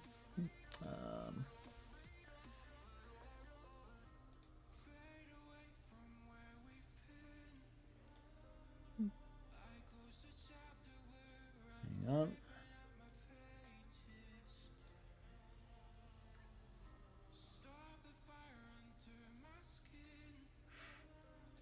Okay, to send data. Transferring. Is it FTP data? Yeah. So we covered this on the stream before. FTP has 2 ports.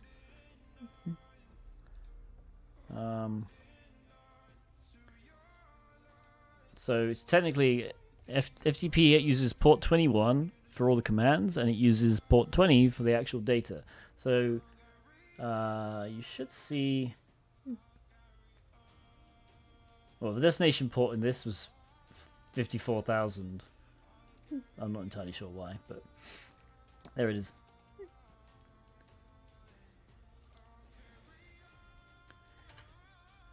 I'm guessing it's just that. Yeah. Perfect. Okay. All right. We didn't actually start a machine for that.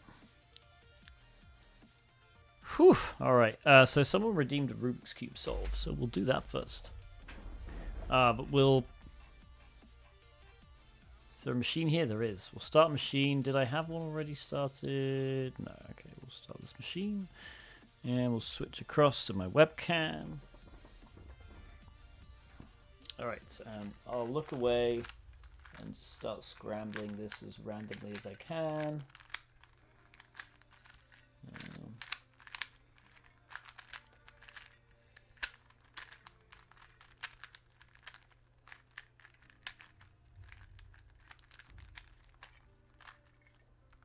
Is that pretty scrambled? I think everyone will agree that's pretty scrambled. Alright, I'm going to back away because I need to hold it up properly to do the solve. Okay. Let's do this. I was lucky they're all in order. Yay. Alright.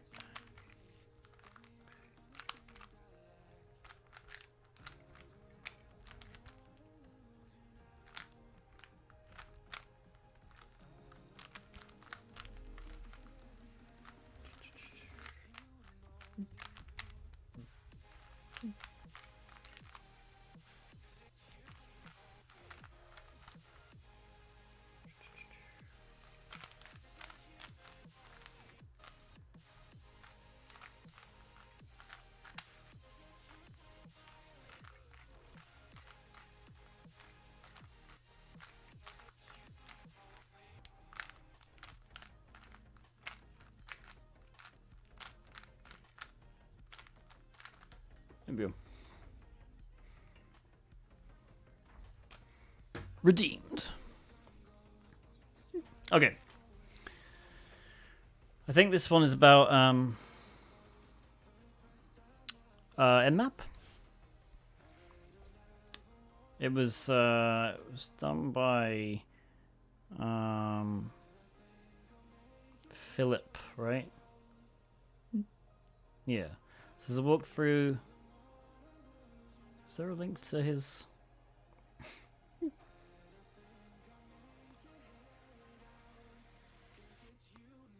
trying to find a link to his. Well, his video's up here.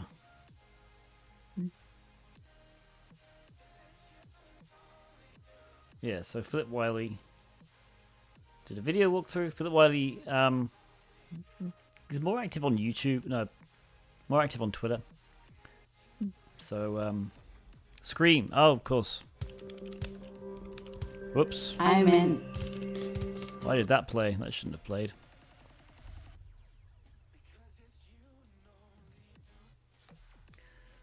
Thank you for reminding me. I need a hey listen thing, don't I?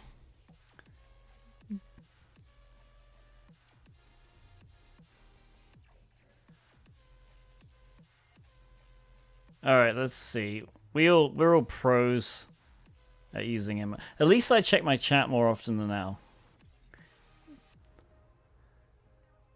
All right. Al can go for like 5 minutes with his face showing. All right. mmap-st 10 10 223 188. Okay, how many ports are open between 1 and 100? There's 2. Should probably help if I actually put it in the right box. Smallest port that is open is 22. What is the service related to the highest port you found? HTTP. Now run this command.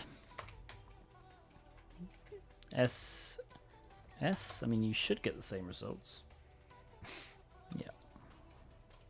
If you want Nmap to detect the version, we know all this. SV. Version number of the web server. It's going to be Apache HTTPD 2.4.16 is my guess. Ah.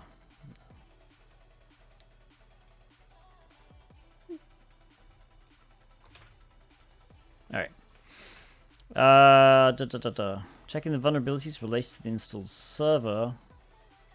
So we can use search exploit. Likely. Apache 2449.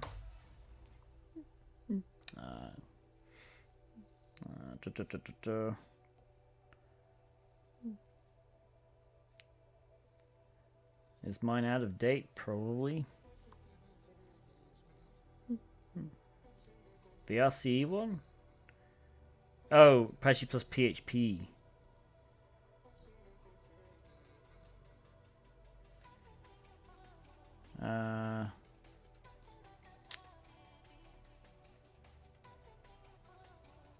Is it this one then?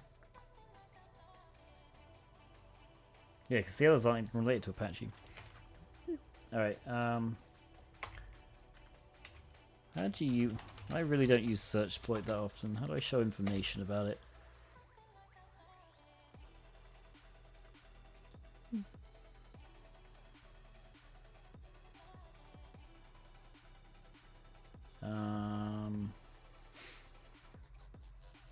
Google, yeah.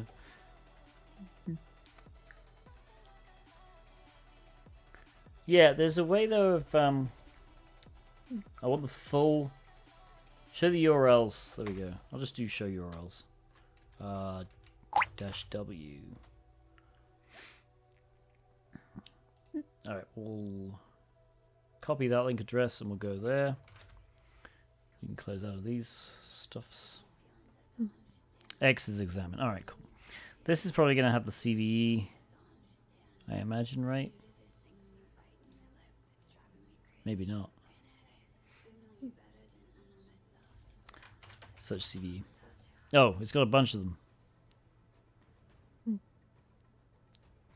This ain't it? Alright, yeah, I figured.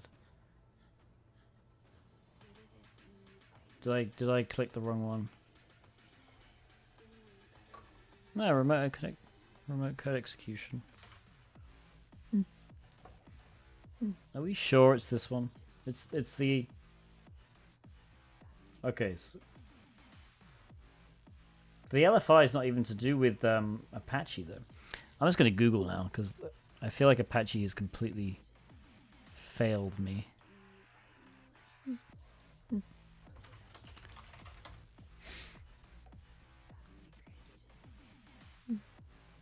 Yeah, this one then.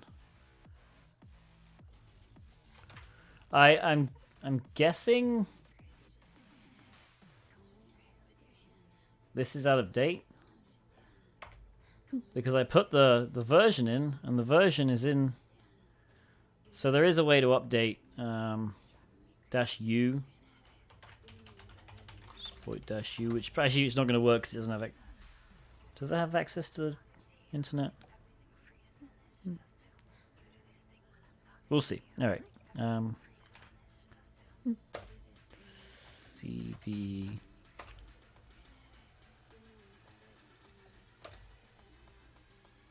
Is it just CV space?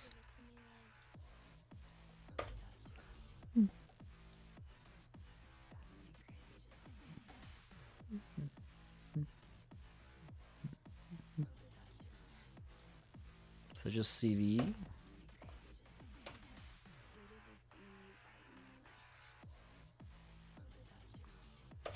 Okay, right. Oh, yes, because this was the one where they patched it and then the patch was wrong. Right. Yep. Okay, so it's the 250. That was a funny month, wasn't it? That's why. I'm just not reading the instructions clearly. CV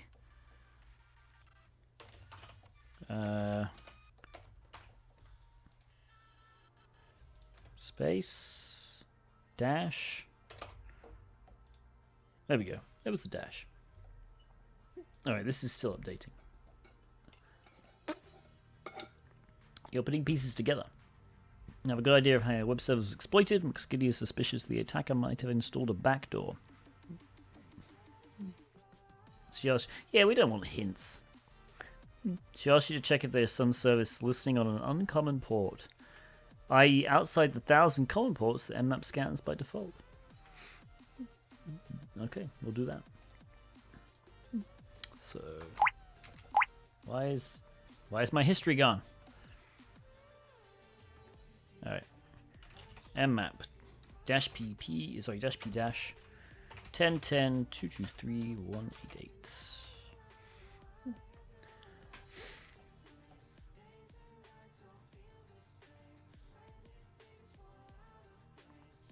All right, this might take a while. We can speed it up. Should we speed it up?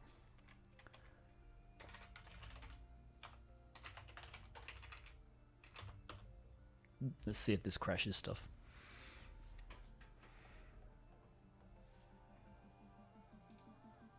I don't know which machine expired.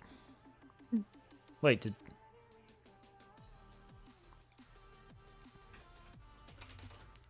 Well, that worked. Let's name the program. So we can just do sv-p. I don't know why it said it expired. I hope it didn't.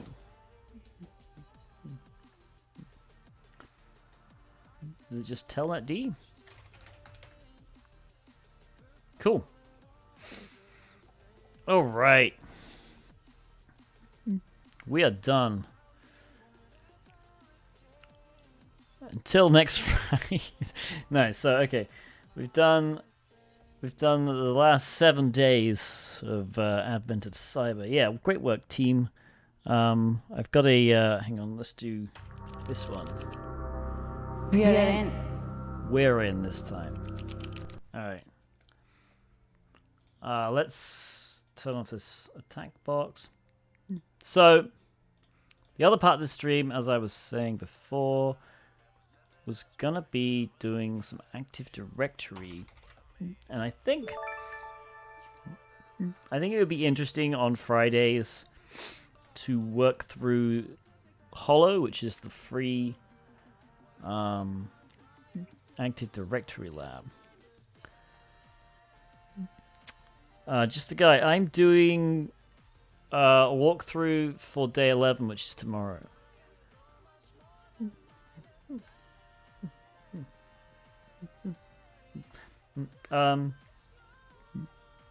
So I figured I've never done Holo. This is an AD thing, except it's also got web app stuff. And like I said, if you missed the intro, I'm not very good at Active Directory. So this is going to be a learning experience for me. There's going to be plenty of molding. There's going to be plenty of Googling. I'm not even entirely sure when we get to the Active Directory thing in Holo. But screw it, let's start. Alright, process might take up to 5 minutes. Let's get reading. Blah blah blah. External pen test. Yeah, we're not gonna do it on this just one stream just to go. We're gonna do it across several streams. Okay, so patching into the matrix. So we are gonna need OpenVPN. So we I even have Bloodhound running. I was testing it. All right, where we got it? So OpenVPN. Oops. We don't want starting point anymore. Tiberius. Did I up? Yeah, I did. I updated Python Bloodhound. We will not find any problems. Hopefully, I haven't encountered any problems. Bloodhound's using Log4j. So many things are. It's gonna be fun, isn't it? Let's close all this crap.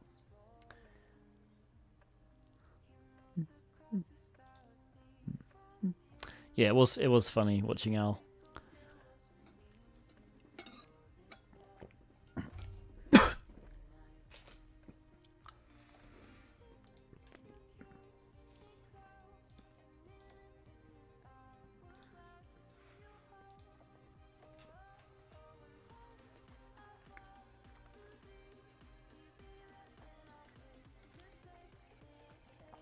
Okay.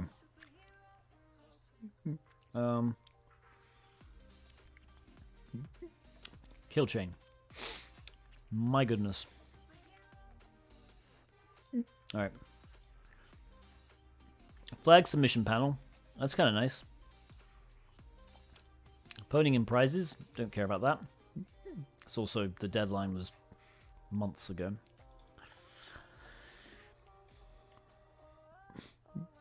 Alright. .NET Theory with C#. Okay.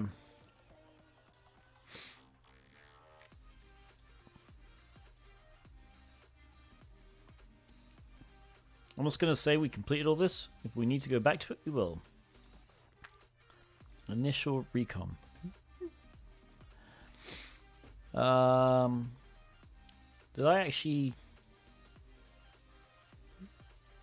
I didn't even get the right... Okay, yeah, I'm an idiot. I need to...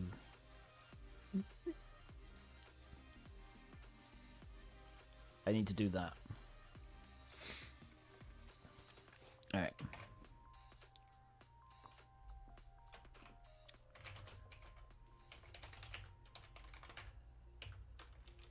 What was the file called? Tiberius Hololive, right. Alright,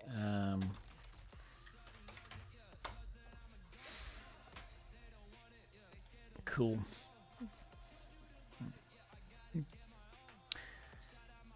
See ya, just a guy.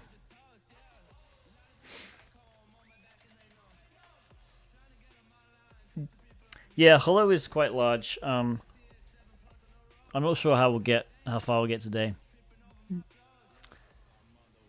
Okay.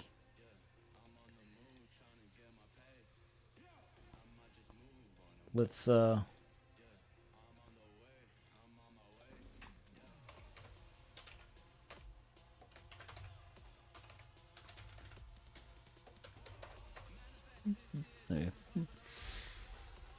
All right. So you want to nmap all the hosts. So the /24.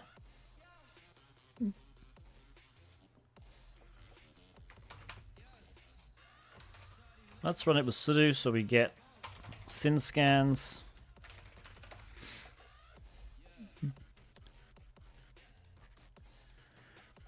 Once you've identified open machines on the network and basic ports open, you can go back and over the device again individually with a more aggressive scan, such as using the -A argument.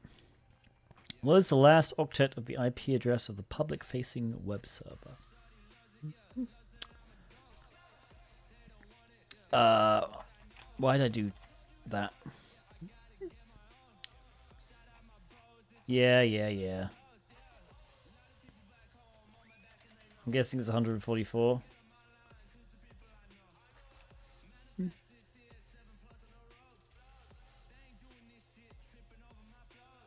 Hang on. Scan the ranges provide. So is it any?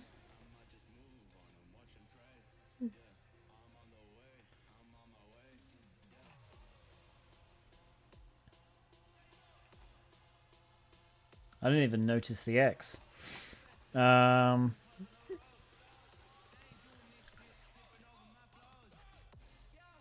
we've got this one.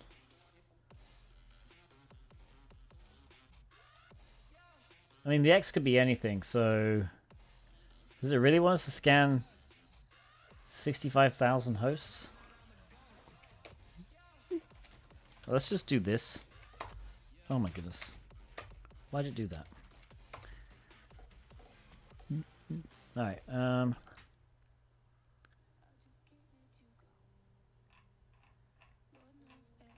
okay, there's a bunch of hosts down. And there's this one. 100.1.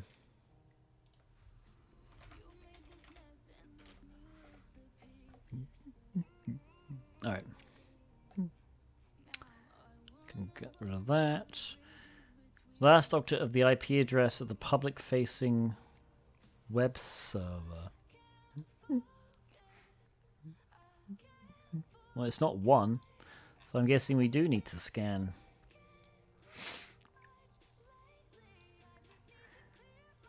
I think it's just... I think you're supposed to get it from up here. So it's 144. Alright, we'll launch another one in another window. So 144.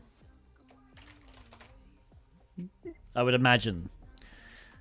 I imagine they don't want you to scan every single possible value of X there. But we'll see. Interestingly, though, we've got this...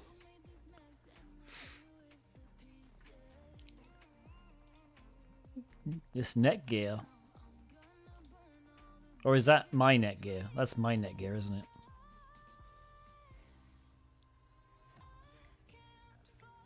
I think this is set up... yeah. Okay, that's funny. Alright, so... we can't access this network. That makes way more sense now. Alright, we can't access this network. that was my router. Oh, because yeah, it's not going over the VPN. Nice. That makes more sense. I was like, okay, why is there a Cisco? Why is there a Netgear router in this network? Yeah, it would be funny. To be fair, I did realize it pretty quick. Because it made no freaking sense.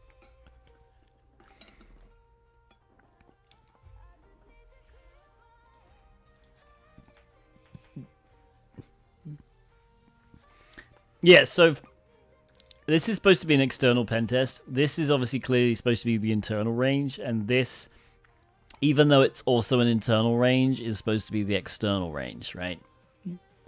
The only reason it's internal is because it's a VPN, and it's going to be an internal environment. Alright, that makes way more sense. This is the internal range that we can only access. It looks like we can only access it. I'm guessing it's these, and maybe this. Alright. So we're going to wait. Okay, .33 has a port 80 open. In fact, let's start up. Where is it? Did I put in downloads? Obsidian, here we go.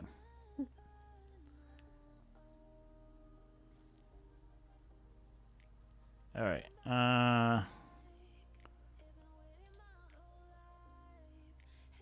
we'll create a new vault. Holo.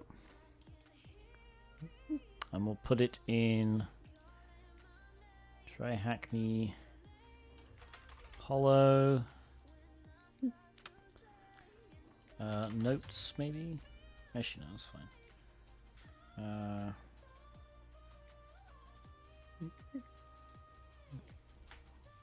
Alright. So we're going to create some notes here. So we'll put the scope. I can clear this one.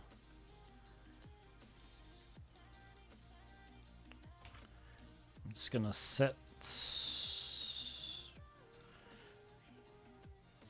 was 144. So this is the external. And this is the internal. Alright.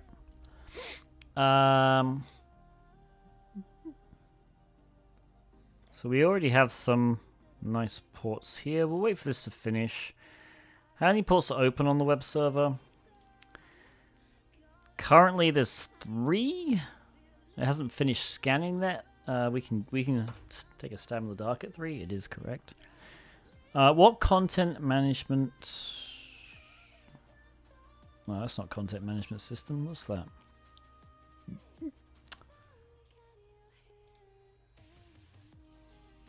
Is it content management something? Forget the frickin' name.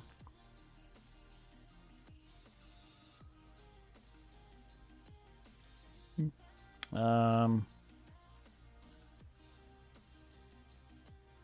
anyone knows what CME stands for, let's go. Let's go to port 80. Yeah, I don't know. I was thinking of CMS, and then I realized halfway through saying it, it's not CMS.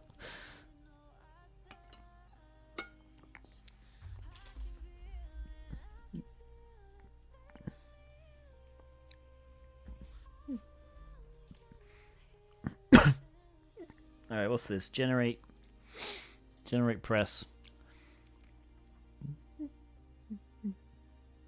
I guess this is the thing.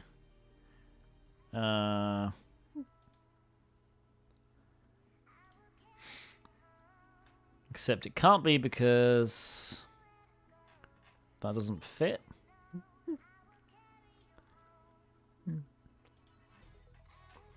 Is this doing a version scan? I can't remember what we started. It is. Okay, good. Okay.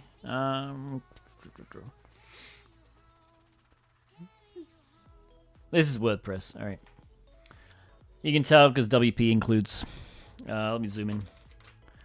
If you go into the source code of any freaking WordPress blog and you see WP includes, WP content, this is a WordPress blog.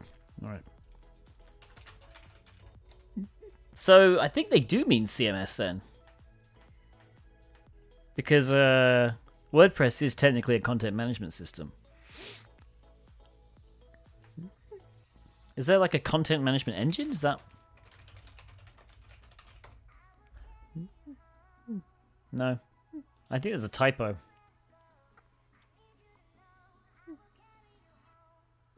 Pretty sure it's a typo. What version? So... You... Sometimes there's a version file.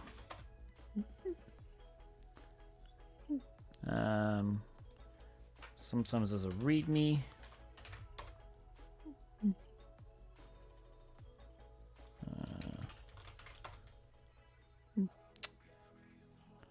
What is the... let's go to WordPress GitHub. The WordPress GitHub will have...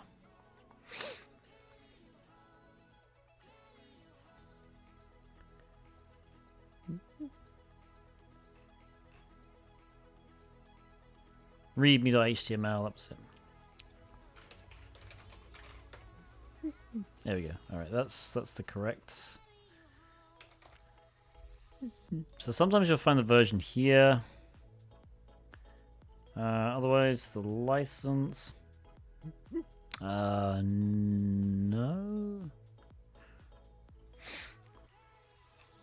Alright, well, let's do it the proper way. Assuming it's not in the index. Oh, it is, of course. 242. Actually, let's generate press's name.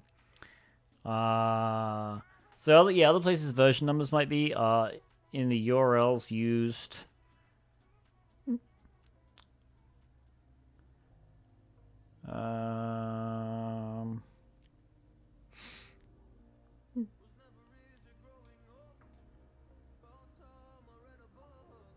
553 might be.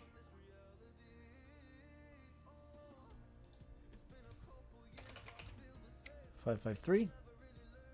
Yep. Okay. What is the title of the web server? It's holo.live. You can also find it in the HTML if you just go here. There's the title tag, holo.live.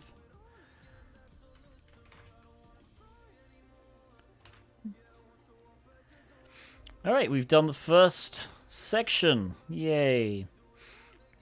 Alright, after scanning the network range, which we are technically still doing, you found a publicly facing web server. Enumerating the web application's attack surface. Your target is LSRV01, found from initial reconnaissance. A large number of users have reported this one crashing. This is likely due to multiple people running GoBuster and WFS at once. It's highly recommended you reduce the thread count. Okay, right, we'll do that.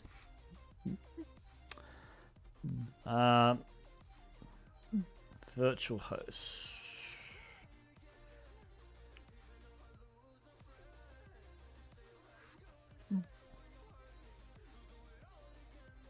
All right, so it wants to. It wants to find subdomains, basically. We recommend using the seclists thing for fuzzing. Okay, cool. We can do that. Let's use GoBuster. New tab.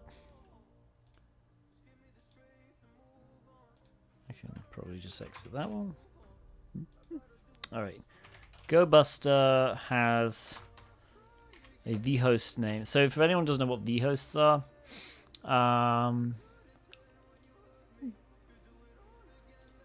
if we go back to burp. Actually, let's open the browser and visits. I don't want that. Visit holo. No, not holo.live.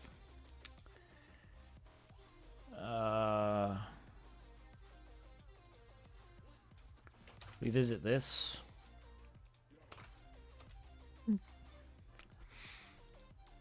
If you go to the host header here is the virtual host, effectively. So you can change this. This doesn't always have to point to the IP address or the host name. It can change. Even though it's getting sent to this IP address, we can change the host here and get different sites. So let's find out. So we'll do vhost-h. I'm guessing we just need to use -w. And what was the one it told us was? Seclists. Okay, so we have user share seclists. We're going to go discovery. It might be DNS. Subdomains top 1 million. Right. Okay. So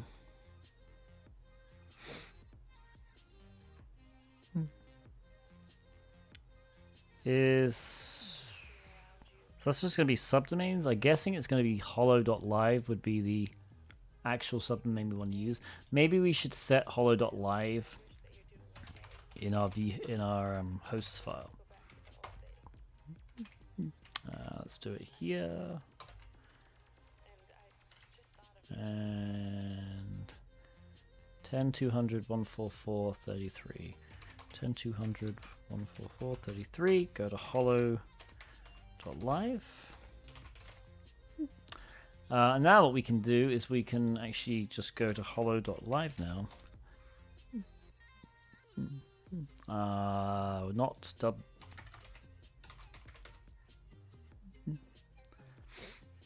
That should work. Okay. HTTP holo.live.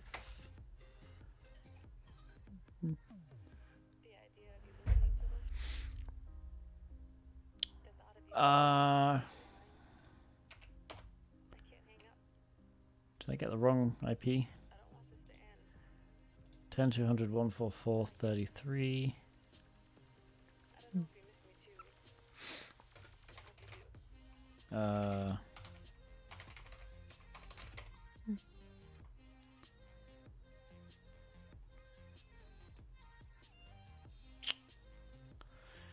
Maybe not.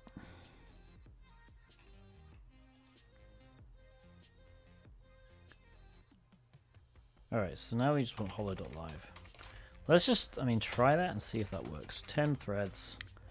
URL not set.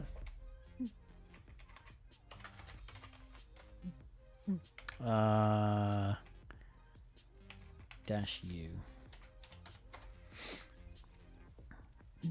All right, that worked. Somehow GoBuster can freaking find Holo.live, but the other one can't. So we found already dev, admin, a few other things. What domain loads images on the first web page? All right, so we can just go to dev. Can I go to? No.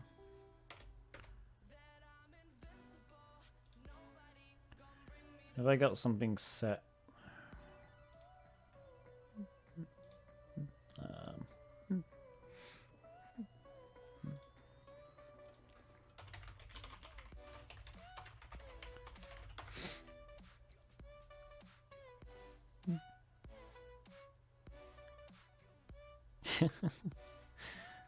That's funny. All right. Why?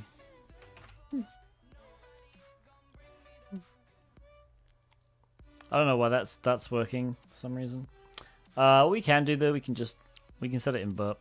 We can do hostname resolution here.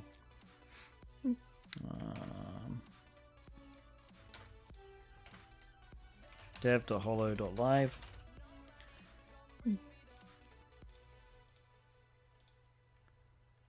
Alright. Loads images. This doesn't look like it loads images. What were some of the other ones? I don't know if you can wildcard this. We can try it though. No, we can't. What I can do, I guess, DNS mask. Oh no, you can't.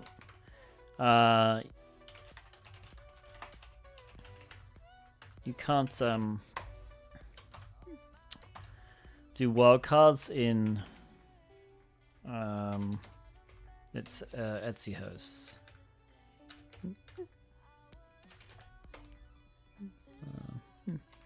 Right, here we go. However, you can do this. .holo.live 10 200 144 33.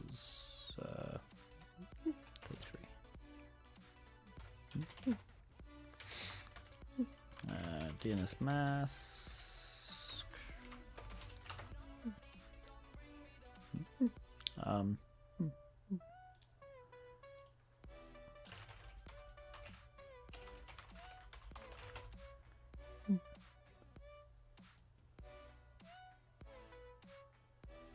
Yeah, it's not working. Come on, what's this?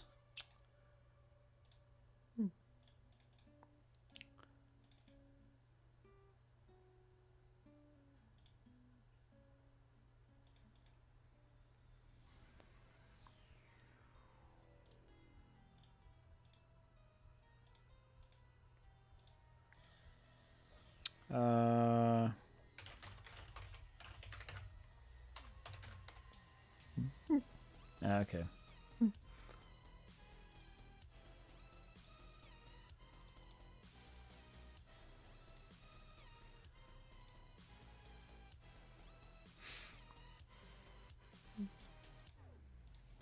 I mean, that should be the right one.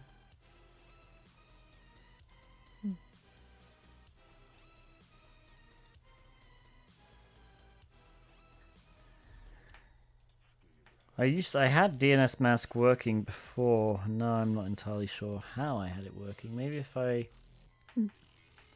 Yeah, maybe if I restart. But then that'll kill this off. I put... Okay. Maybe I have to restart it. We do host holo.live. Yeah, it's not working.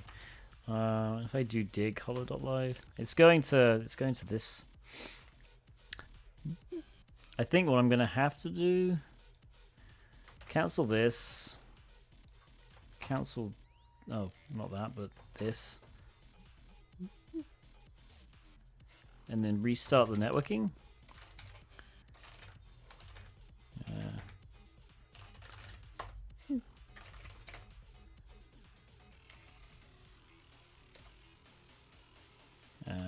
Where's dig? No, it's still going to that.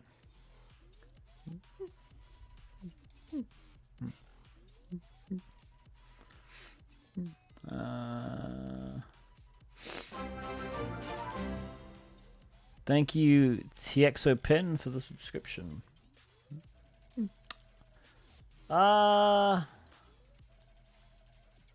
Disconnect. Connect.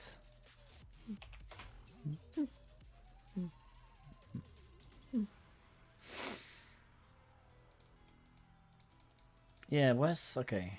I need to change the primary DNS somewhere.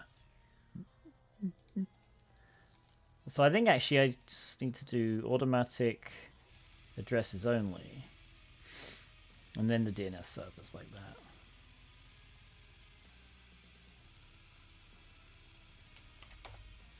There we go, that works. Okay. Nice. Alright, now we just need to open VPN again. Do I use the right VPN? Yeah. Okay, now, if I go to admin.holo, please.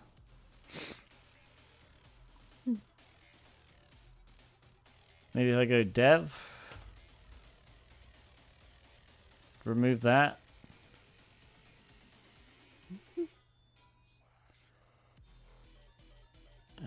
Hang on.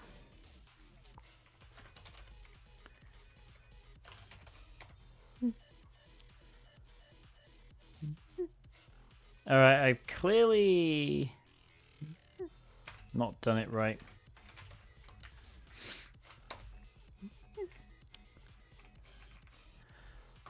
I'm just going to look up the syntax. DNS mask, syntax. Apologies to everyone watching this extremely boring thing.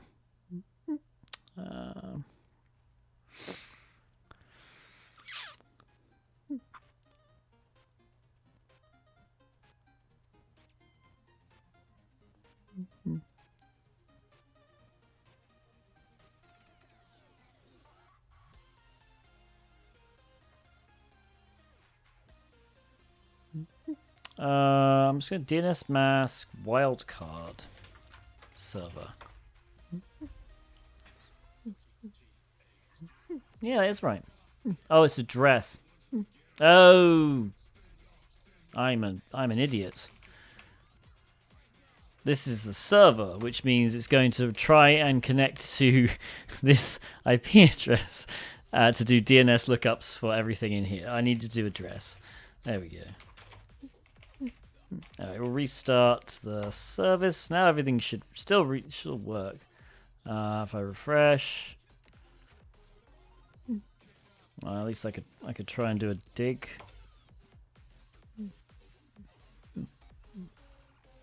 Oh, I did networking. Whoops. That probably killed my freaking thing. DNS mask, restart. There we go. Alright. I'm just going to kill that. Proxy.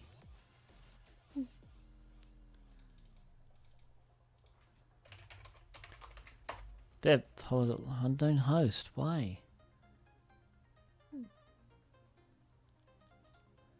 Well, at least you do it, Firefox. If I type in you properly, maybe you'll do it.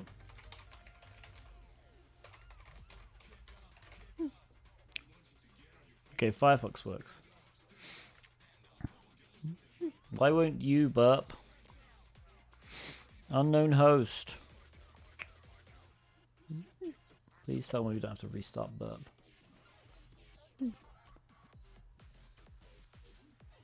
Alright, hang on a minute. Project options. User options. I think we just need to restart burp. Alright, hang on a minute. I need to switch to that quickly.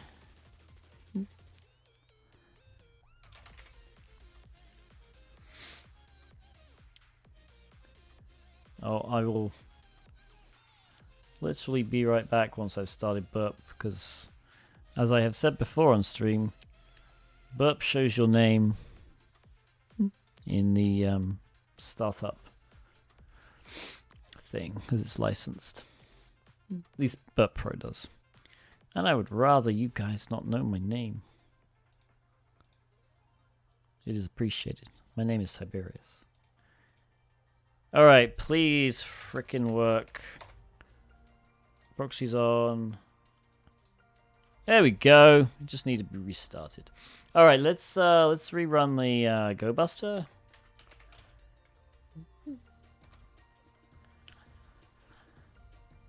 So we have admin.holo.live.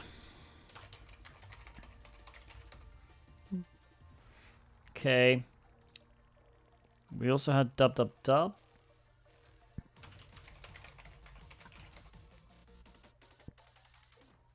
Okay. We've got this weird one.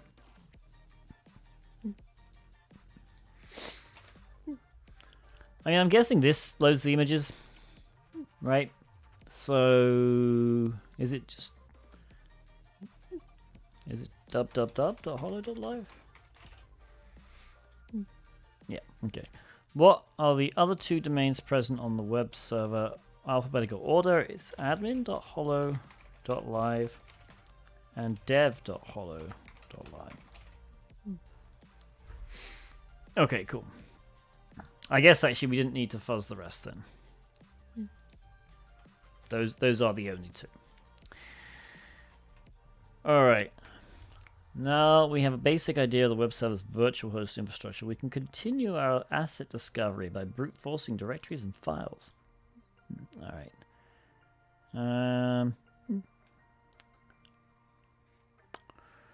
We are using big.txt.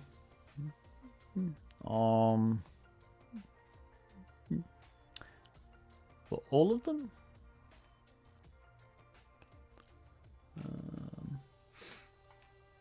I guess so. We'll do it on all. So let's go to TryHackMe Holo. I'll tell you what we'll do is we'll go into make a results directory. Or really, we'll make a scans directory.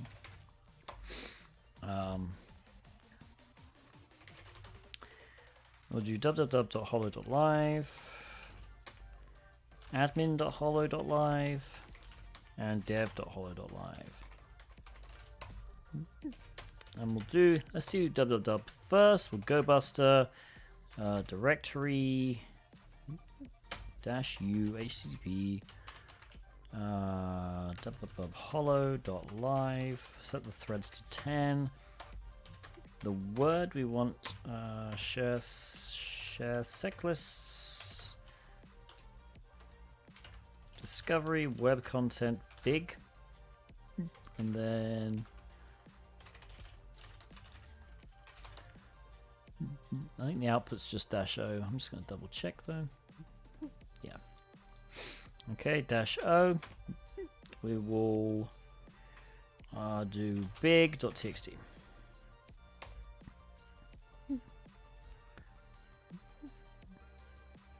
I guess in this side we can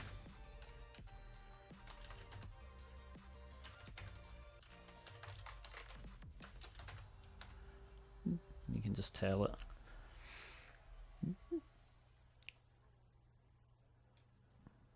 Ignore that.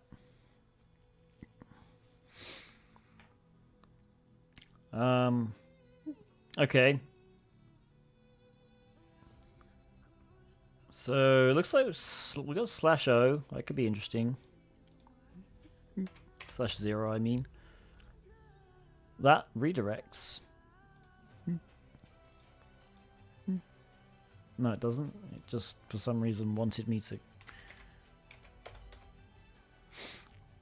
Okay, that just goes to /0.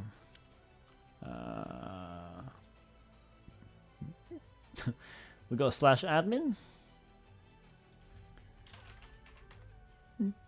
Again, why is it redirecting? which redirects to WP admin, which we can't access. Okay. That's just gonna be because of the semicolon. It looks like dashboard redirects to WP admin as well. Drunk Templar, I have no idea what that says. I do not speak. I'm going to assume Russian.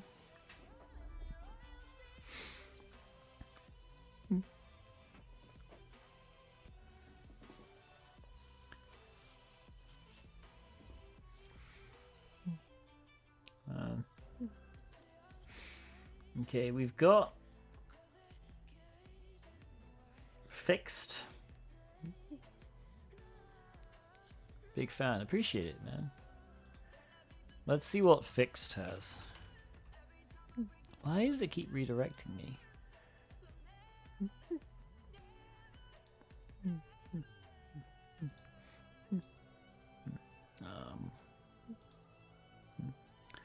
There's nothing even that should redirect me.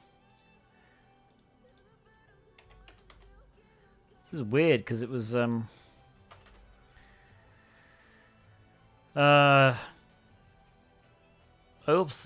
Zap that was doing that. My proxy's fine. Alright, this is nothing. We've JavaScript directory, obviously. We've got login, which is WP login. Again with the HTTPS. Can't access that either, so doesn't look like we can really exploit the WordPress server unless there is some plugin.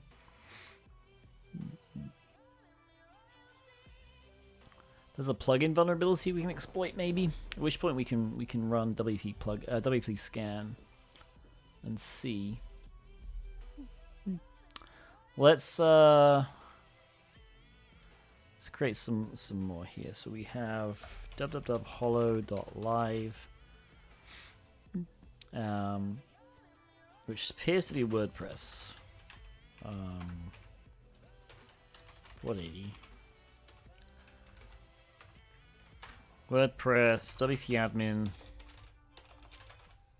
and WP login are disabled. Dev.holo.live and admin.holo.live.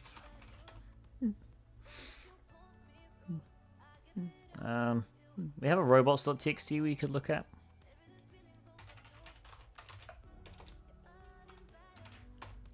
It's gonna redirect me again. Why? Right. Yeah, so this is pretty common.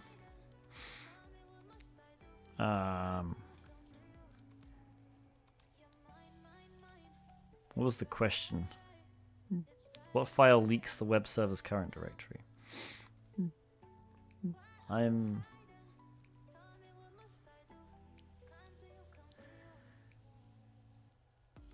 Guess it could be.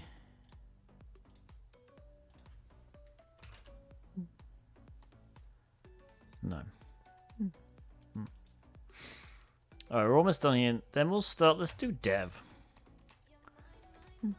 So we'll cd up to dev. Well, actually, I just noticed we weren't doing.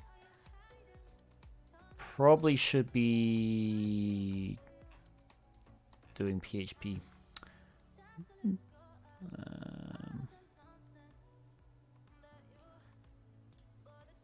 All right. I tell you what, we'll do the dev. We'll do the dev one first.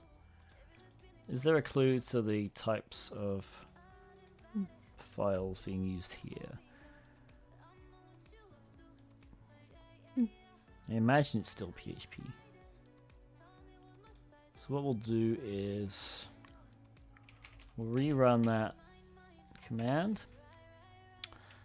We'll change this to dev. And we'll do -x, which I believe is the GoBuster. Yeah, extensions will do, I guess, just PHP for now. We'll see.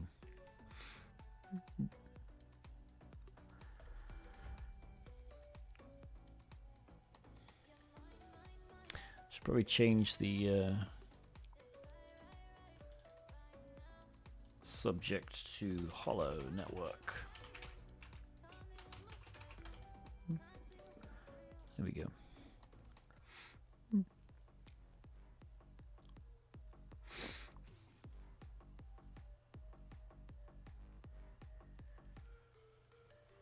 Okay, there's an about.php page.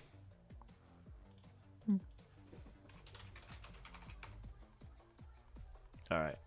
I'm really annoyed at that. There's really no reason it should be redirecting. Okay, we know there's an about.php page because of that.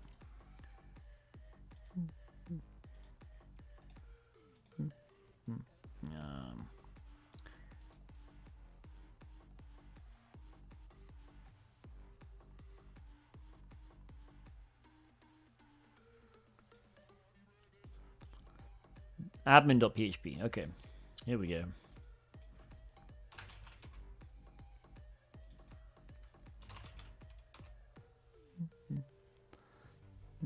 Okay, we don't have access to that. Oh, I should have known that from there. This is just going to be the waiting game, I think. Unfortunately, I don't want to up the threads just in case someone else is using the labs. They basically warned us.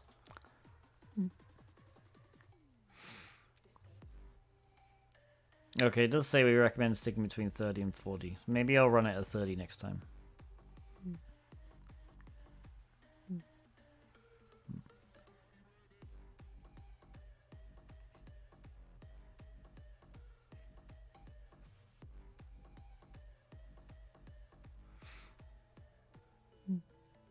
What file loads images for the development of naming? Okay.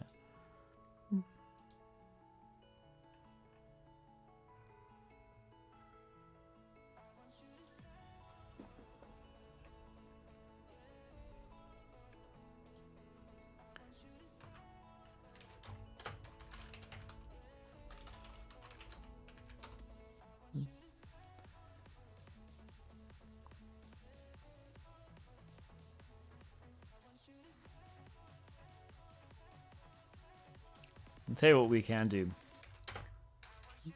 We'll rerun that GoBuster on dub. We'll give it 20 threads.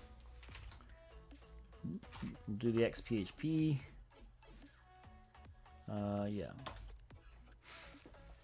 Let's see if we find anything with the extra command there.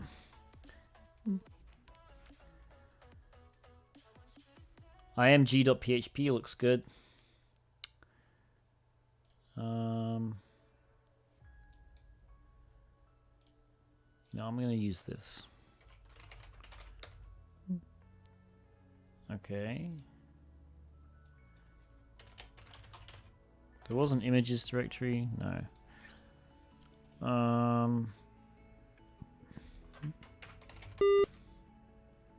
Apologies for the beep. I imagine that's the answer. img.php. Yeah. Okay, so if we go here, dev,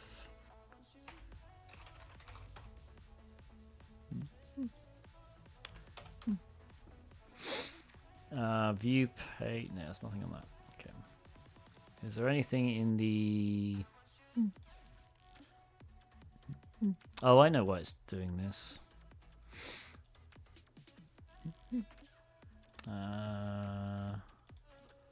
Actually, no, I don't. Why is it?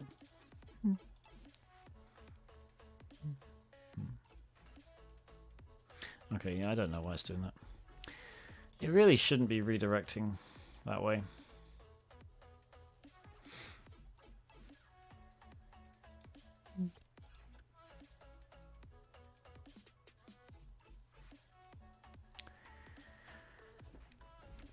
So far, nothing on this site.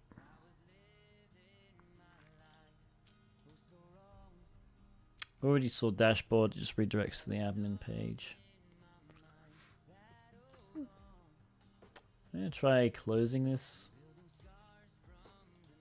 Opening it again, seeing if we get... whatever, we'll give it what it wants. HTTP... let's do... Tell you what I'll do, I'm going to clear the cache. Advanced... No, hang on. History. Clear browsing data, advanced, frickin' everything. Go away. Yep. Clear data. Alright. dev.holo.live. HTTP. Okay, that works now. Excellent. Maybe it'll stop redirecting.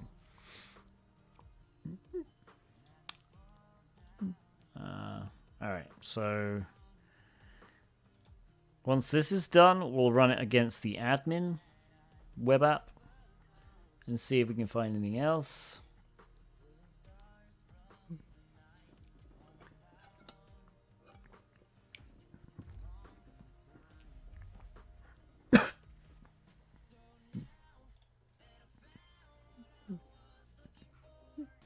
I want to try and get as far as we can with the web app exploitation, I guess, today. And we can always go back to it. I intend to do this over several streams. Alright, login redirects to WP login. We knew that. This is about to end. That's going to be good. Let me just cat the... Did we find anything else juicy? Login.php was a 403. Redirects. Admin.php was also a 403. Okay, so we'll go into admin and we'll run this. We'll run this with 20 threads as well. There we go. Okay. This first question is saying we should find a file that leaks the web server's current directory. I'm guessing it's going to be a .php file. These are all 403s.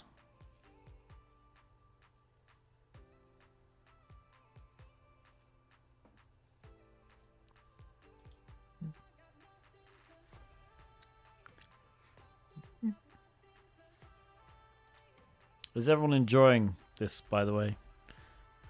I know it's a little bit boring at the moment. Well, ZZY __ is definitely enjoying it. Thank you very much for the subscription. Unfortunately, this is the reality of several things on a pen test. Obviously, the main issue is the limitation on the threads. If we were running more threads. Okay, hang on. We have a dashboard. Oh, hang on. Dashboard.php, which just redirects to index. DB connect is a size 0. That's not going to have anything in it. There's a docs directory, though. admin.holo.live/docs. Oh, it started redirecting again. Yeah, no permissions. Okay, there's examples again.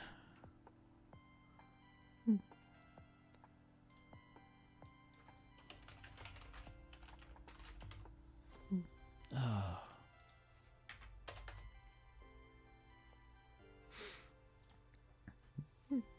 Index.php we knew about. JavaScript is just going to be a directory for the JavaScript. I'll tell you what I'll do.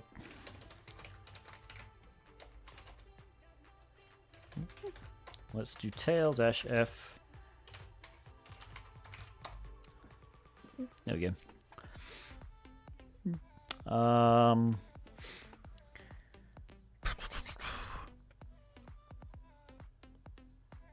By the way, I'm not sure if anyone knew that. So if you have 3 directories or multiple directories, with files in them that you want to tail, you can if you put an asterisk / and then the file name, like if it's the same file name, obviously, it'll do all three. And the -f will mean it updates the output when the file changes. So, for instance, we just found robots.txt on admin. Let's look at that. And I'll do HTTP. There we go. It was actually the robots.txt file that exposed this. This is not how you do robots.txt. Let me zoom in. This is not how you do robots.txt. I know creds look, ooh, exciting. All right. Where's the full path of the credentials file? Well, it's going to be this. All right. Which means I'm guessing it's actually going to be there. Admin. Oops.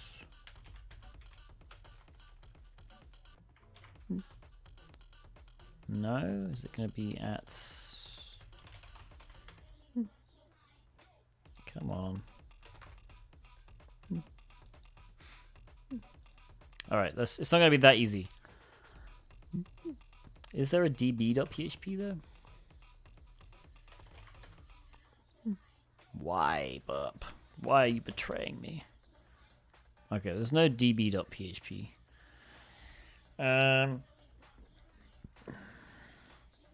Was there an admin directory? There was. On the Holo Live domain. I wonder.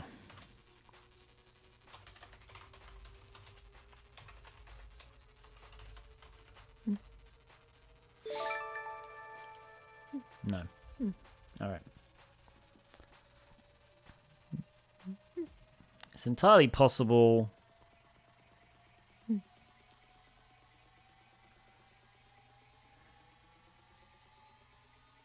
that doesn't work.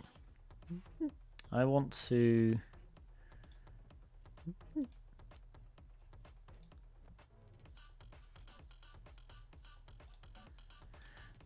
I'm just going to search for this img.php file, see if it's used anywhere.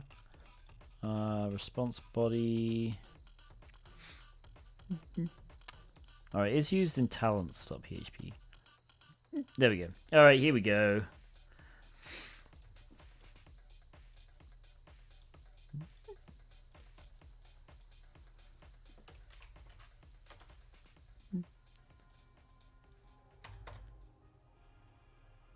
Alright. What is this, chat? What have we found? Probably.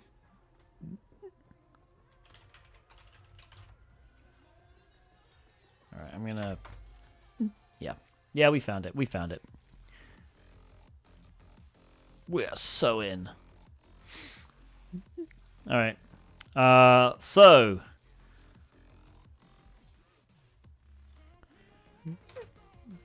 we can just do this.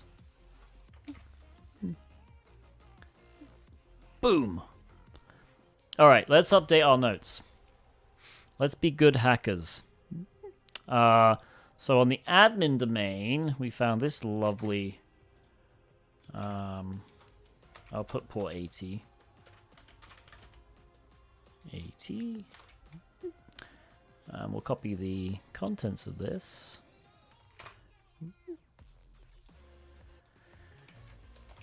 Okay. And then on the dev, port 80, we found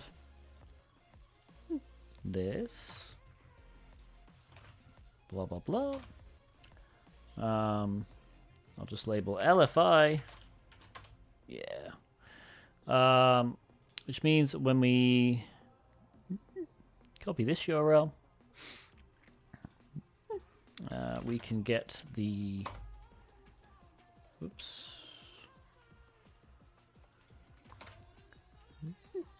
Let's do.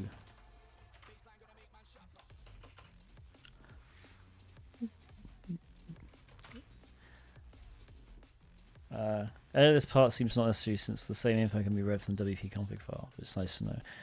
Yeah, I mean, I presume you can. Elsie said, is it bad I just said a fine addition to our collection out loud? It is bad because this is not our has read stream. I need to come up with another another thing to say when we have passwords. I have a GIF that I haven't been able to use yet.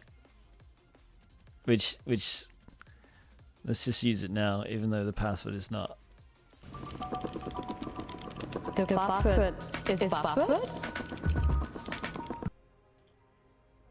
There we go. But the password is not password. So I haven't done a box yet where the password's been password. I've been waiting to use that one. Okay, let's try and. Can we just? All right, we can't list directories. Now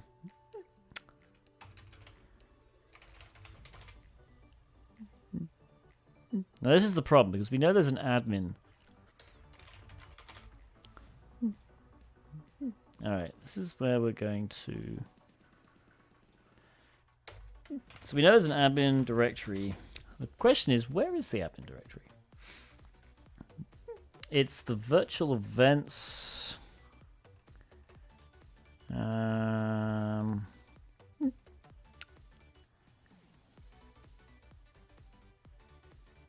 Where's admin? Where's admin? There he is. Oops. All right. Let's go back to the admin root page, which of course is going to do this to me. Okay, virtual events is admin. So what we can try and do. So how this web server is set up. Usually you have everything in var www, right? So you have the index files and everything like that. Because this server has multiple virtual hosts, it's going to have, I mean, in this case, a directory per virtual host. Admin is that. I'm guessing dev. Yeah, dev is this. So now what we need to do is find out where the regular site is. It's not www. We figured that. Unless we could actually... Does index.php exist? My goodness. It redirects, actually, so maybe it doesn't. Alright, but we can find...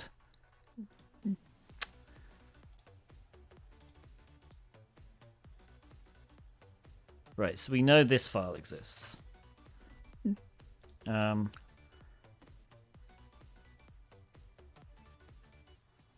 Yeah, index.php probably does exist, but let's try and find this. Yeah, it's definitely not www. It might be public. It might be HTML. Okay. It's not just that, is it? No.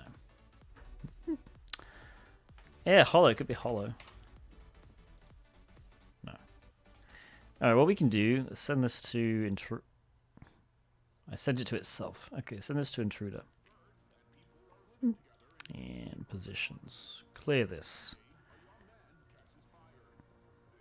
Add that. Payloads. Let's use server-side variable names. This is a pretty good list. Yeah, we'll just start that.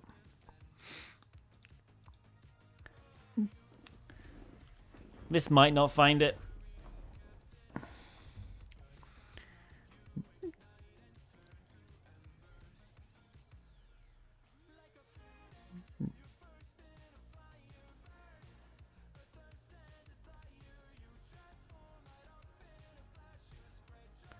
We'll wait for this to end.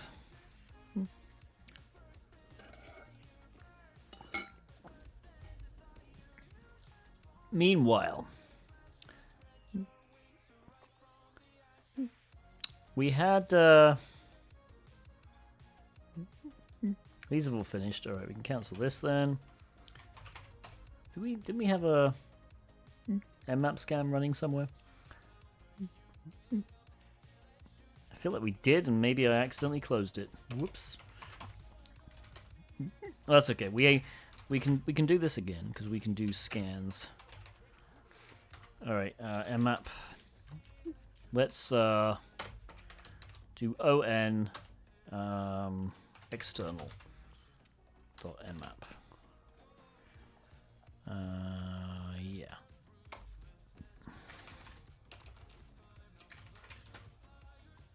All right, we'll rescan everything.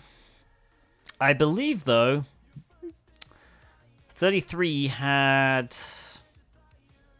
SSH. I want to say it had it. 10.200.144.33. It did. Okay. Can we, using these credentials, log in? Admin and DB manager login.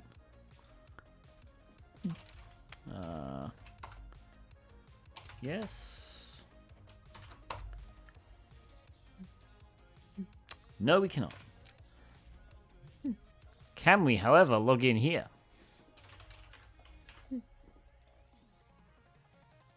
Yes, we can. Okay. So these, let's update.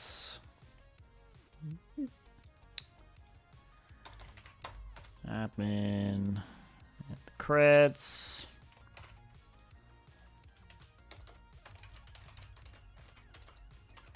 All right, there we go.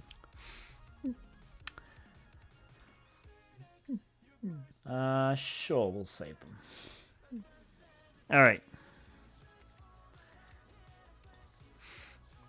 I'm gonna zoom out now, just a little bit. Let's see what we've got here. Line wrap everything. What? What?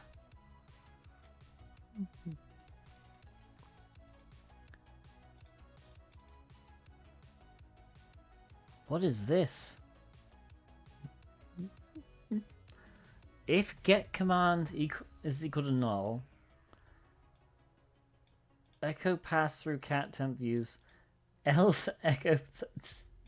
Okay, does this just literally mean we could do this?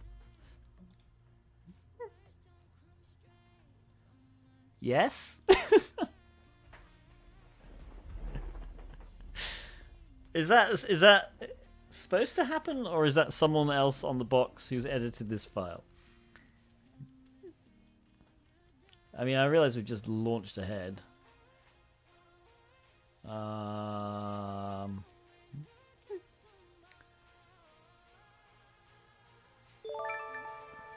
guess we were supposed to set up a test environment. I've kind of launched ahead here. What file is vulnerable? Image.php. Let's submit some of these. What parameter? I think it was file. What file found when the information leak returns an HTTP error code?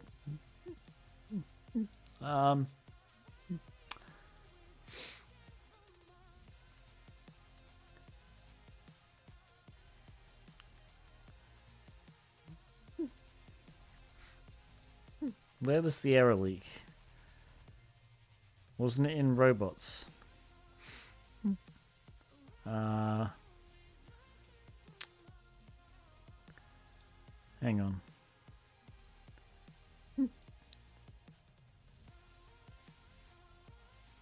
Admin something.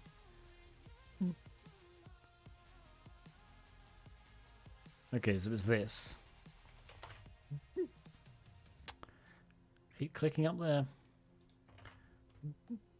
All right, yeah, because we tried to visit it, didn't we?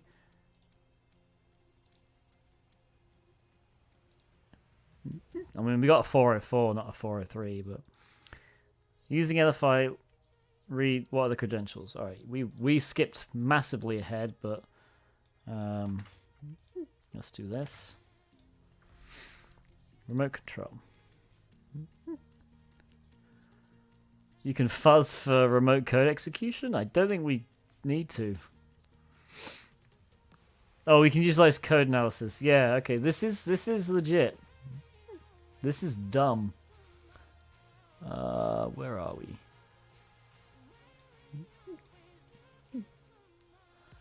So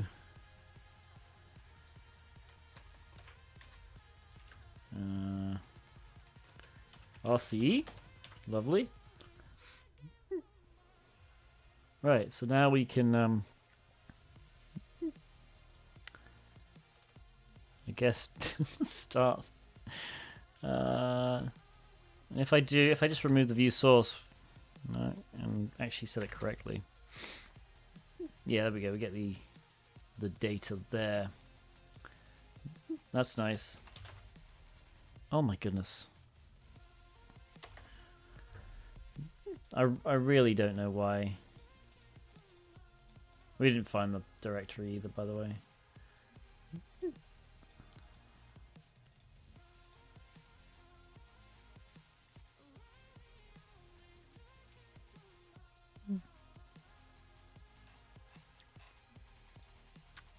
It makes no frickin' sense that it would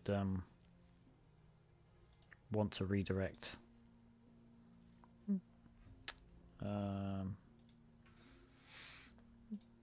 We can just do it in burp, I guess.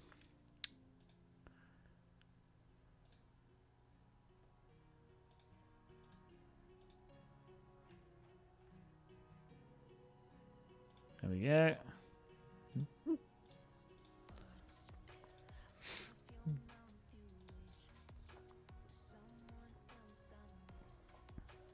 Okay. The super secret directory,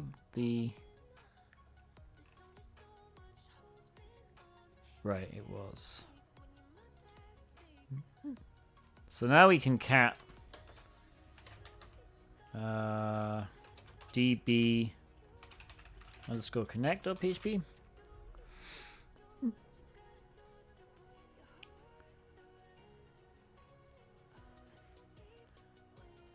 This is really annoying.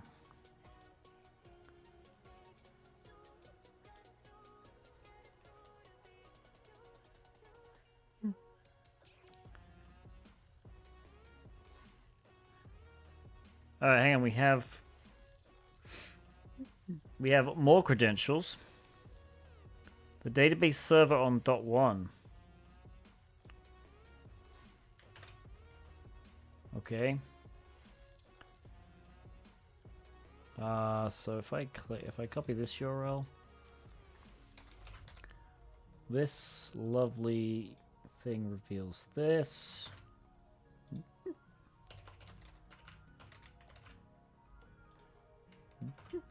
Which means that's the login for the database on .1. Is there actually a database on .1?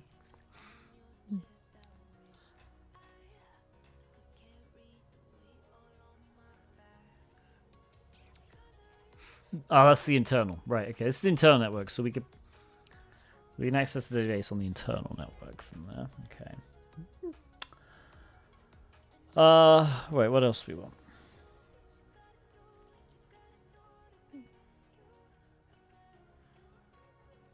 We've got action page.php as well. We can cat that out.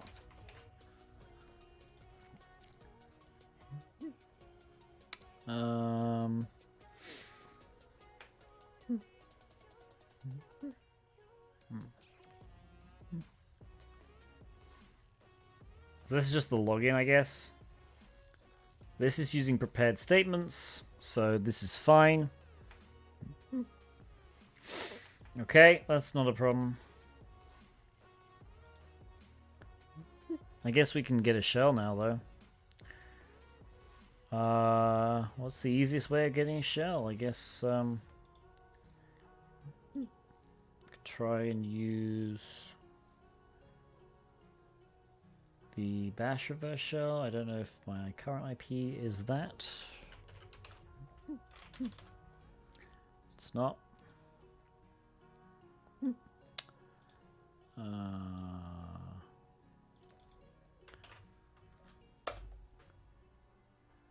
URL encode that.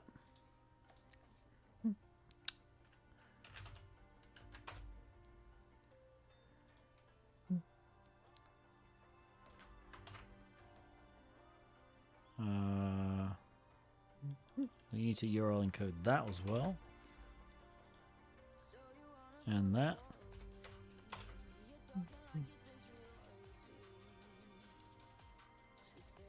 There we go.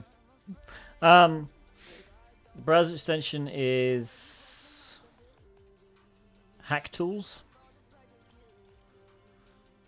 Really useful. Alright, I'm going to copy this URL to docs and we'll say shell. Or reverse shell, really. Rev shell, there we go. Nice. Hang on. I'm in. I'm in. Were there any questions we need to answer? Okay, yeah. What file is vulnerable? It's dashboard.php. What parameter is vulnerable? It was cmd. And the web server is www/data.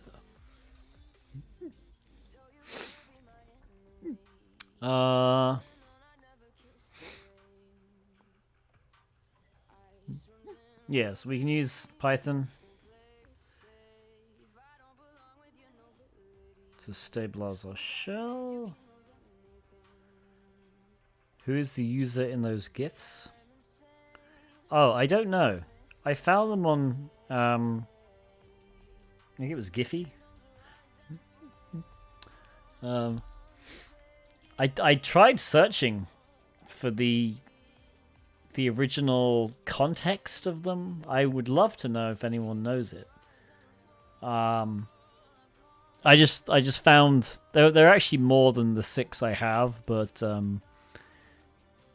most of them didn't make any sense. They're all hacking related. Like for instance, this one. Time to hack. Time to hack. Yeah, there's some fun ones. Okay. I might. Should we leave it there for now? I have been streaming for 3.5 hours. We got pretty far. We got all the way through the web app exploits, so we're on to, I'm guessing, getting off. I'll tell you what we can do. We'll search for a we'll do one little search for an SUID, just in case. See what happens. Nope. All right. But Meterpreter, yeah. I mean, maybe we'll use Meterpreter next time. I don't know. We've kept good notes though. We know exactly how to do it next time. We'll go to dashboard, enter the creds, run this command, and get our shell. All right. Thank you very much for watching. Don't go anywhere because we're going to raid someone. Oh,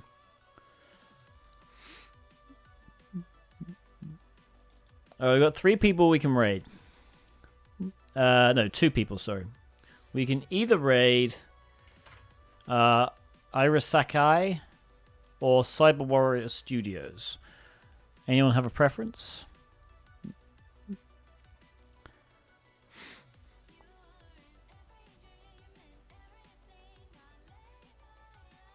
Maybe someone can visit them and tell me what they're doing. I'll copy both of these. Because if I visit them, you're gonna hear the freaking stream through my stream. Someone tell me whether one is worth rating.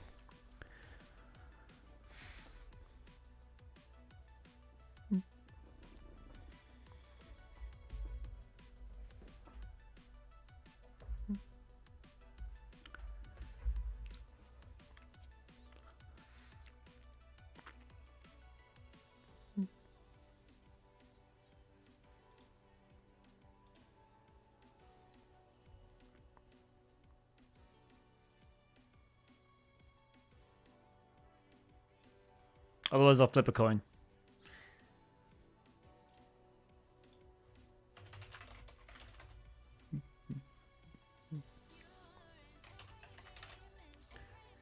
Coin flipper. Flip one coin. There are Roman coins on here. Okay, Iris is the only one live, so my stream might be outdated then. All right, we'll do that. Raid. This channel is intended for mature audiences. Okay. Be warned. Alright, I'm going to flash up the stream ending soon with my social media stuff. Please follow me on Twitter. Please join my Discord server. Subscribe to my YouTube. I'll be putting up some of the recent the recent streams on there after I've edited them a bit. Obviously, if you are watching me on Twitch, which you currently are, unless you're watching the replay, please consider giving me a follow, or a subscription if you are so inclined. Thank you very much for watching. I will be back probably on Monday for Cyber Mentoring Monday. We will do another Hack the Box giveaway, and we will solve some. We'll finish the starting point labs. All right, we are going to raid Ira Sakai. I hope I'm pronouncing that right, and I will see you guys later, and hope you have a great weekend.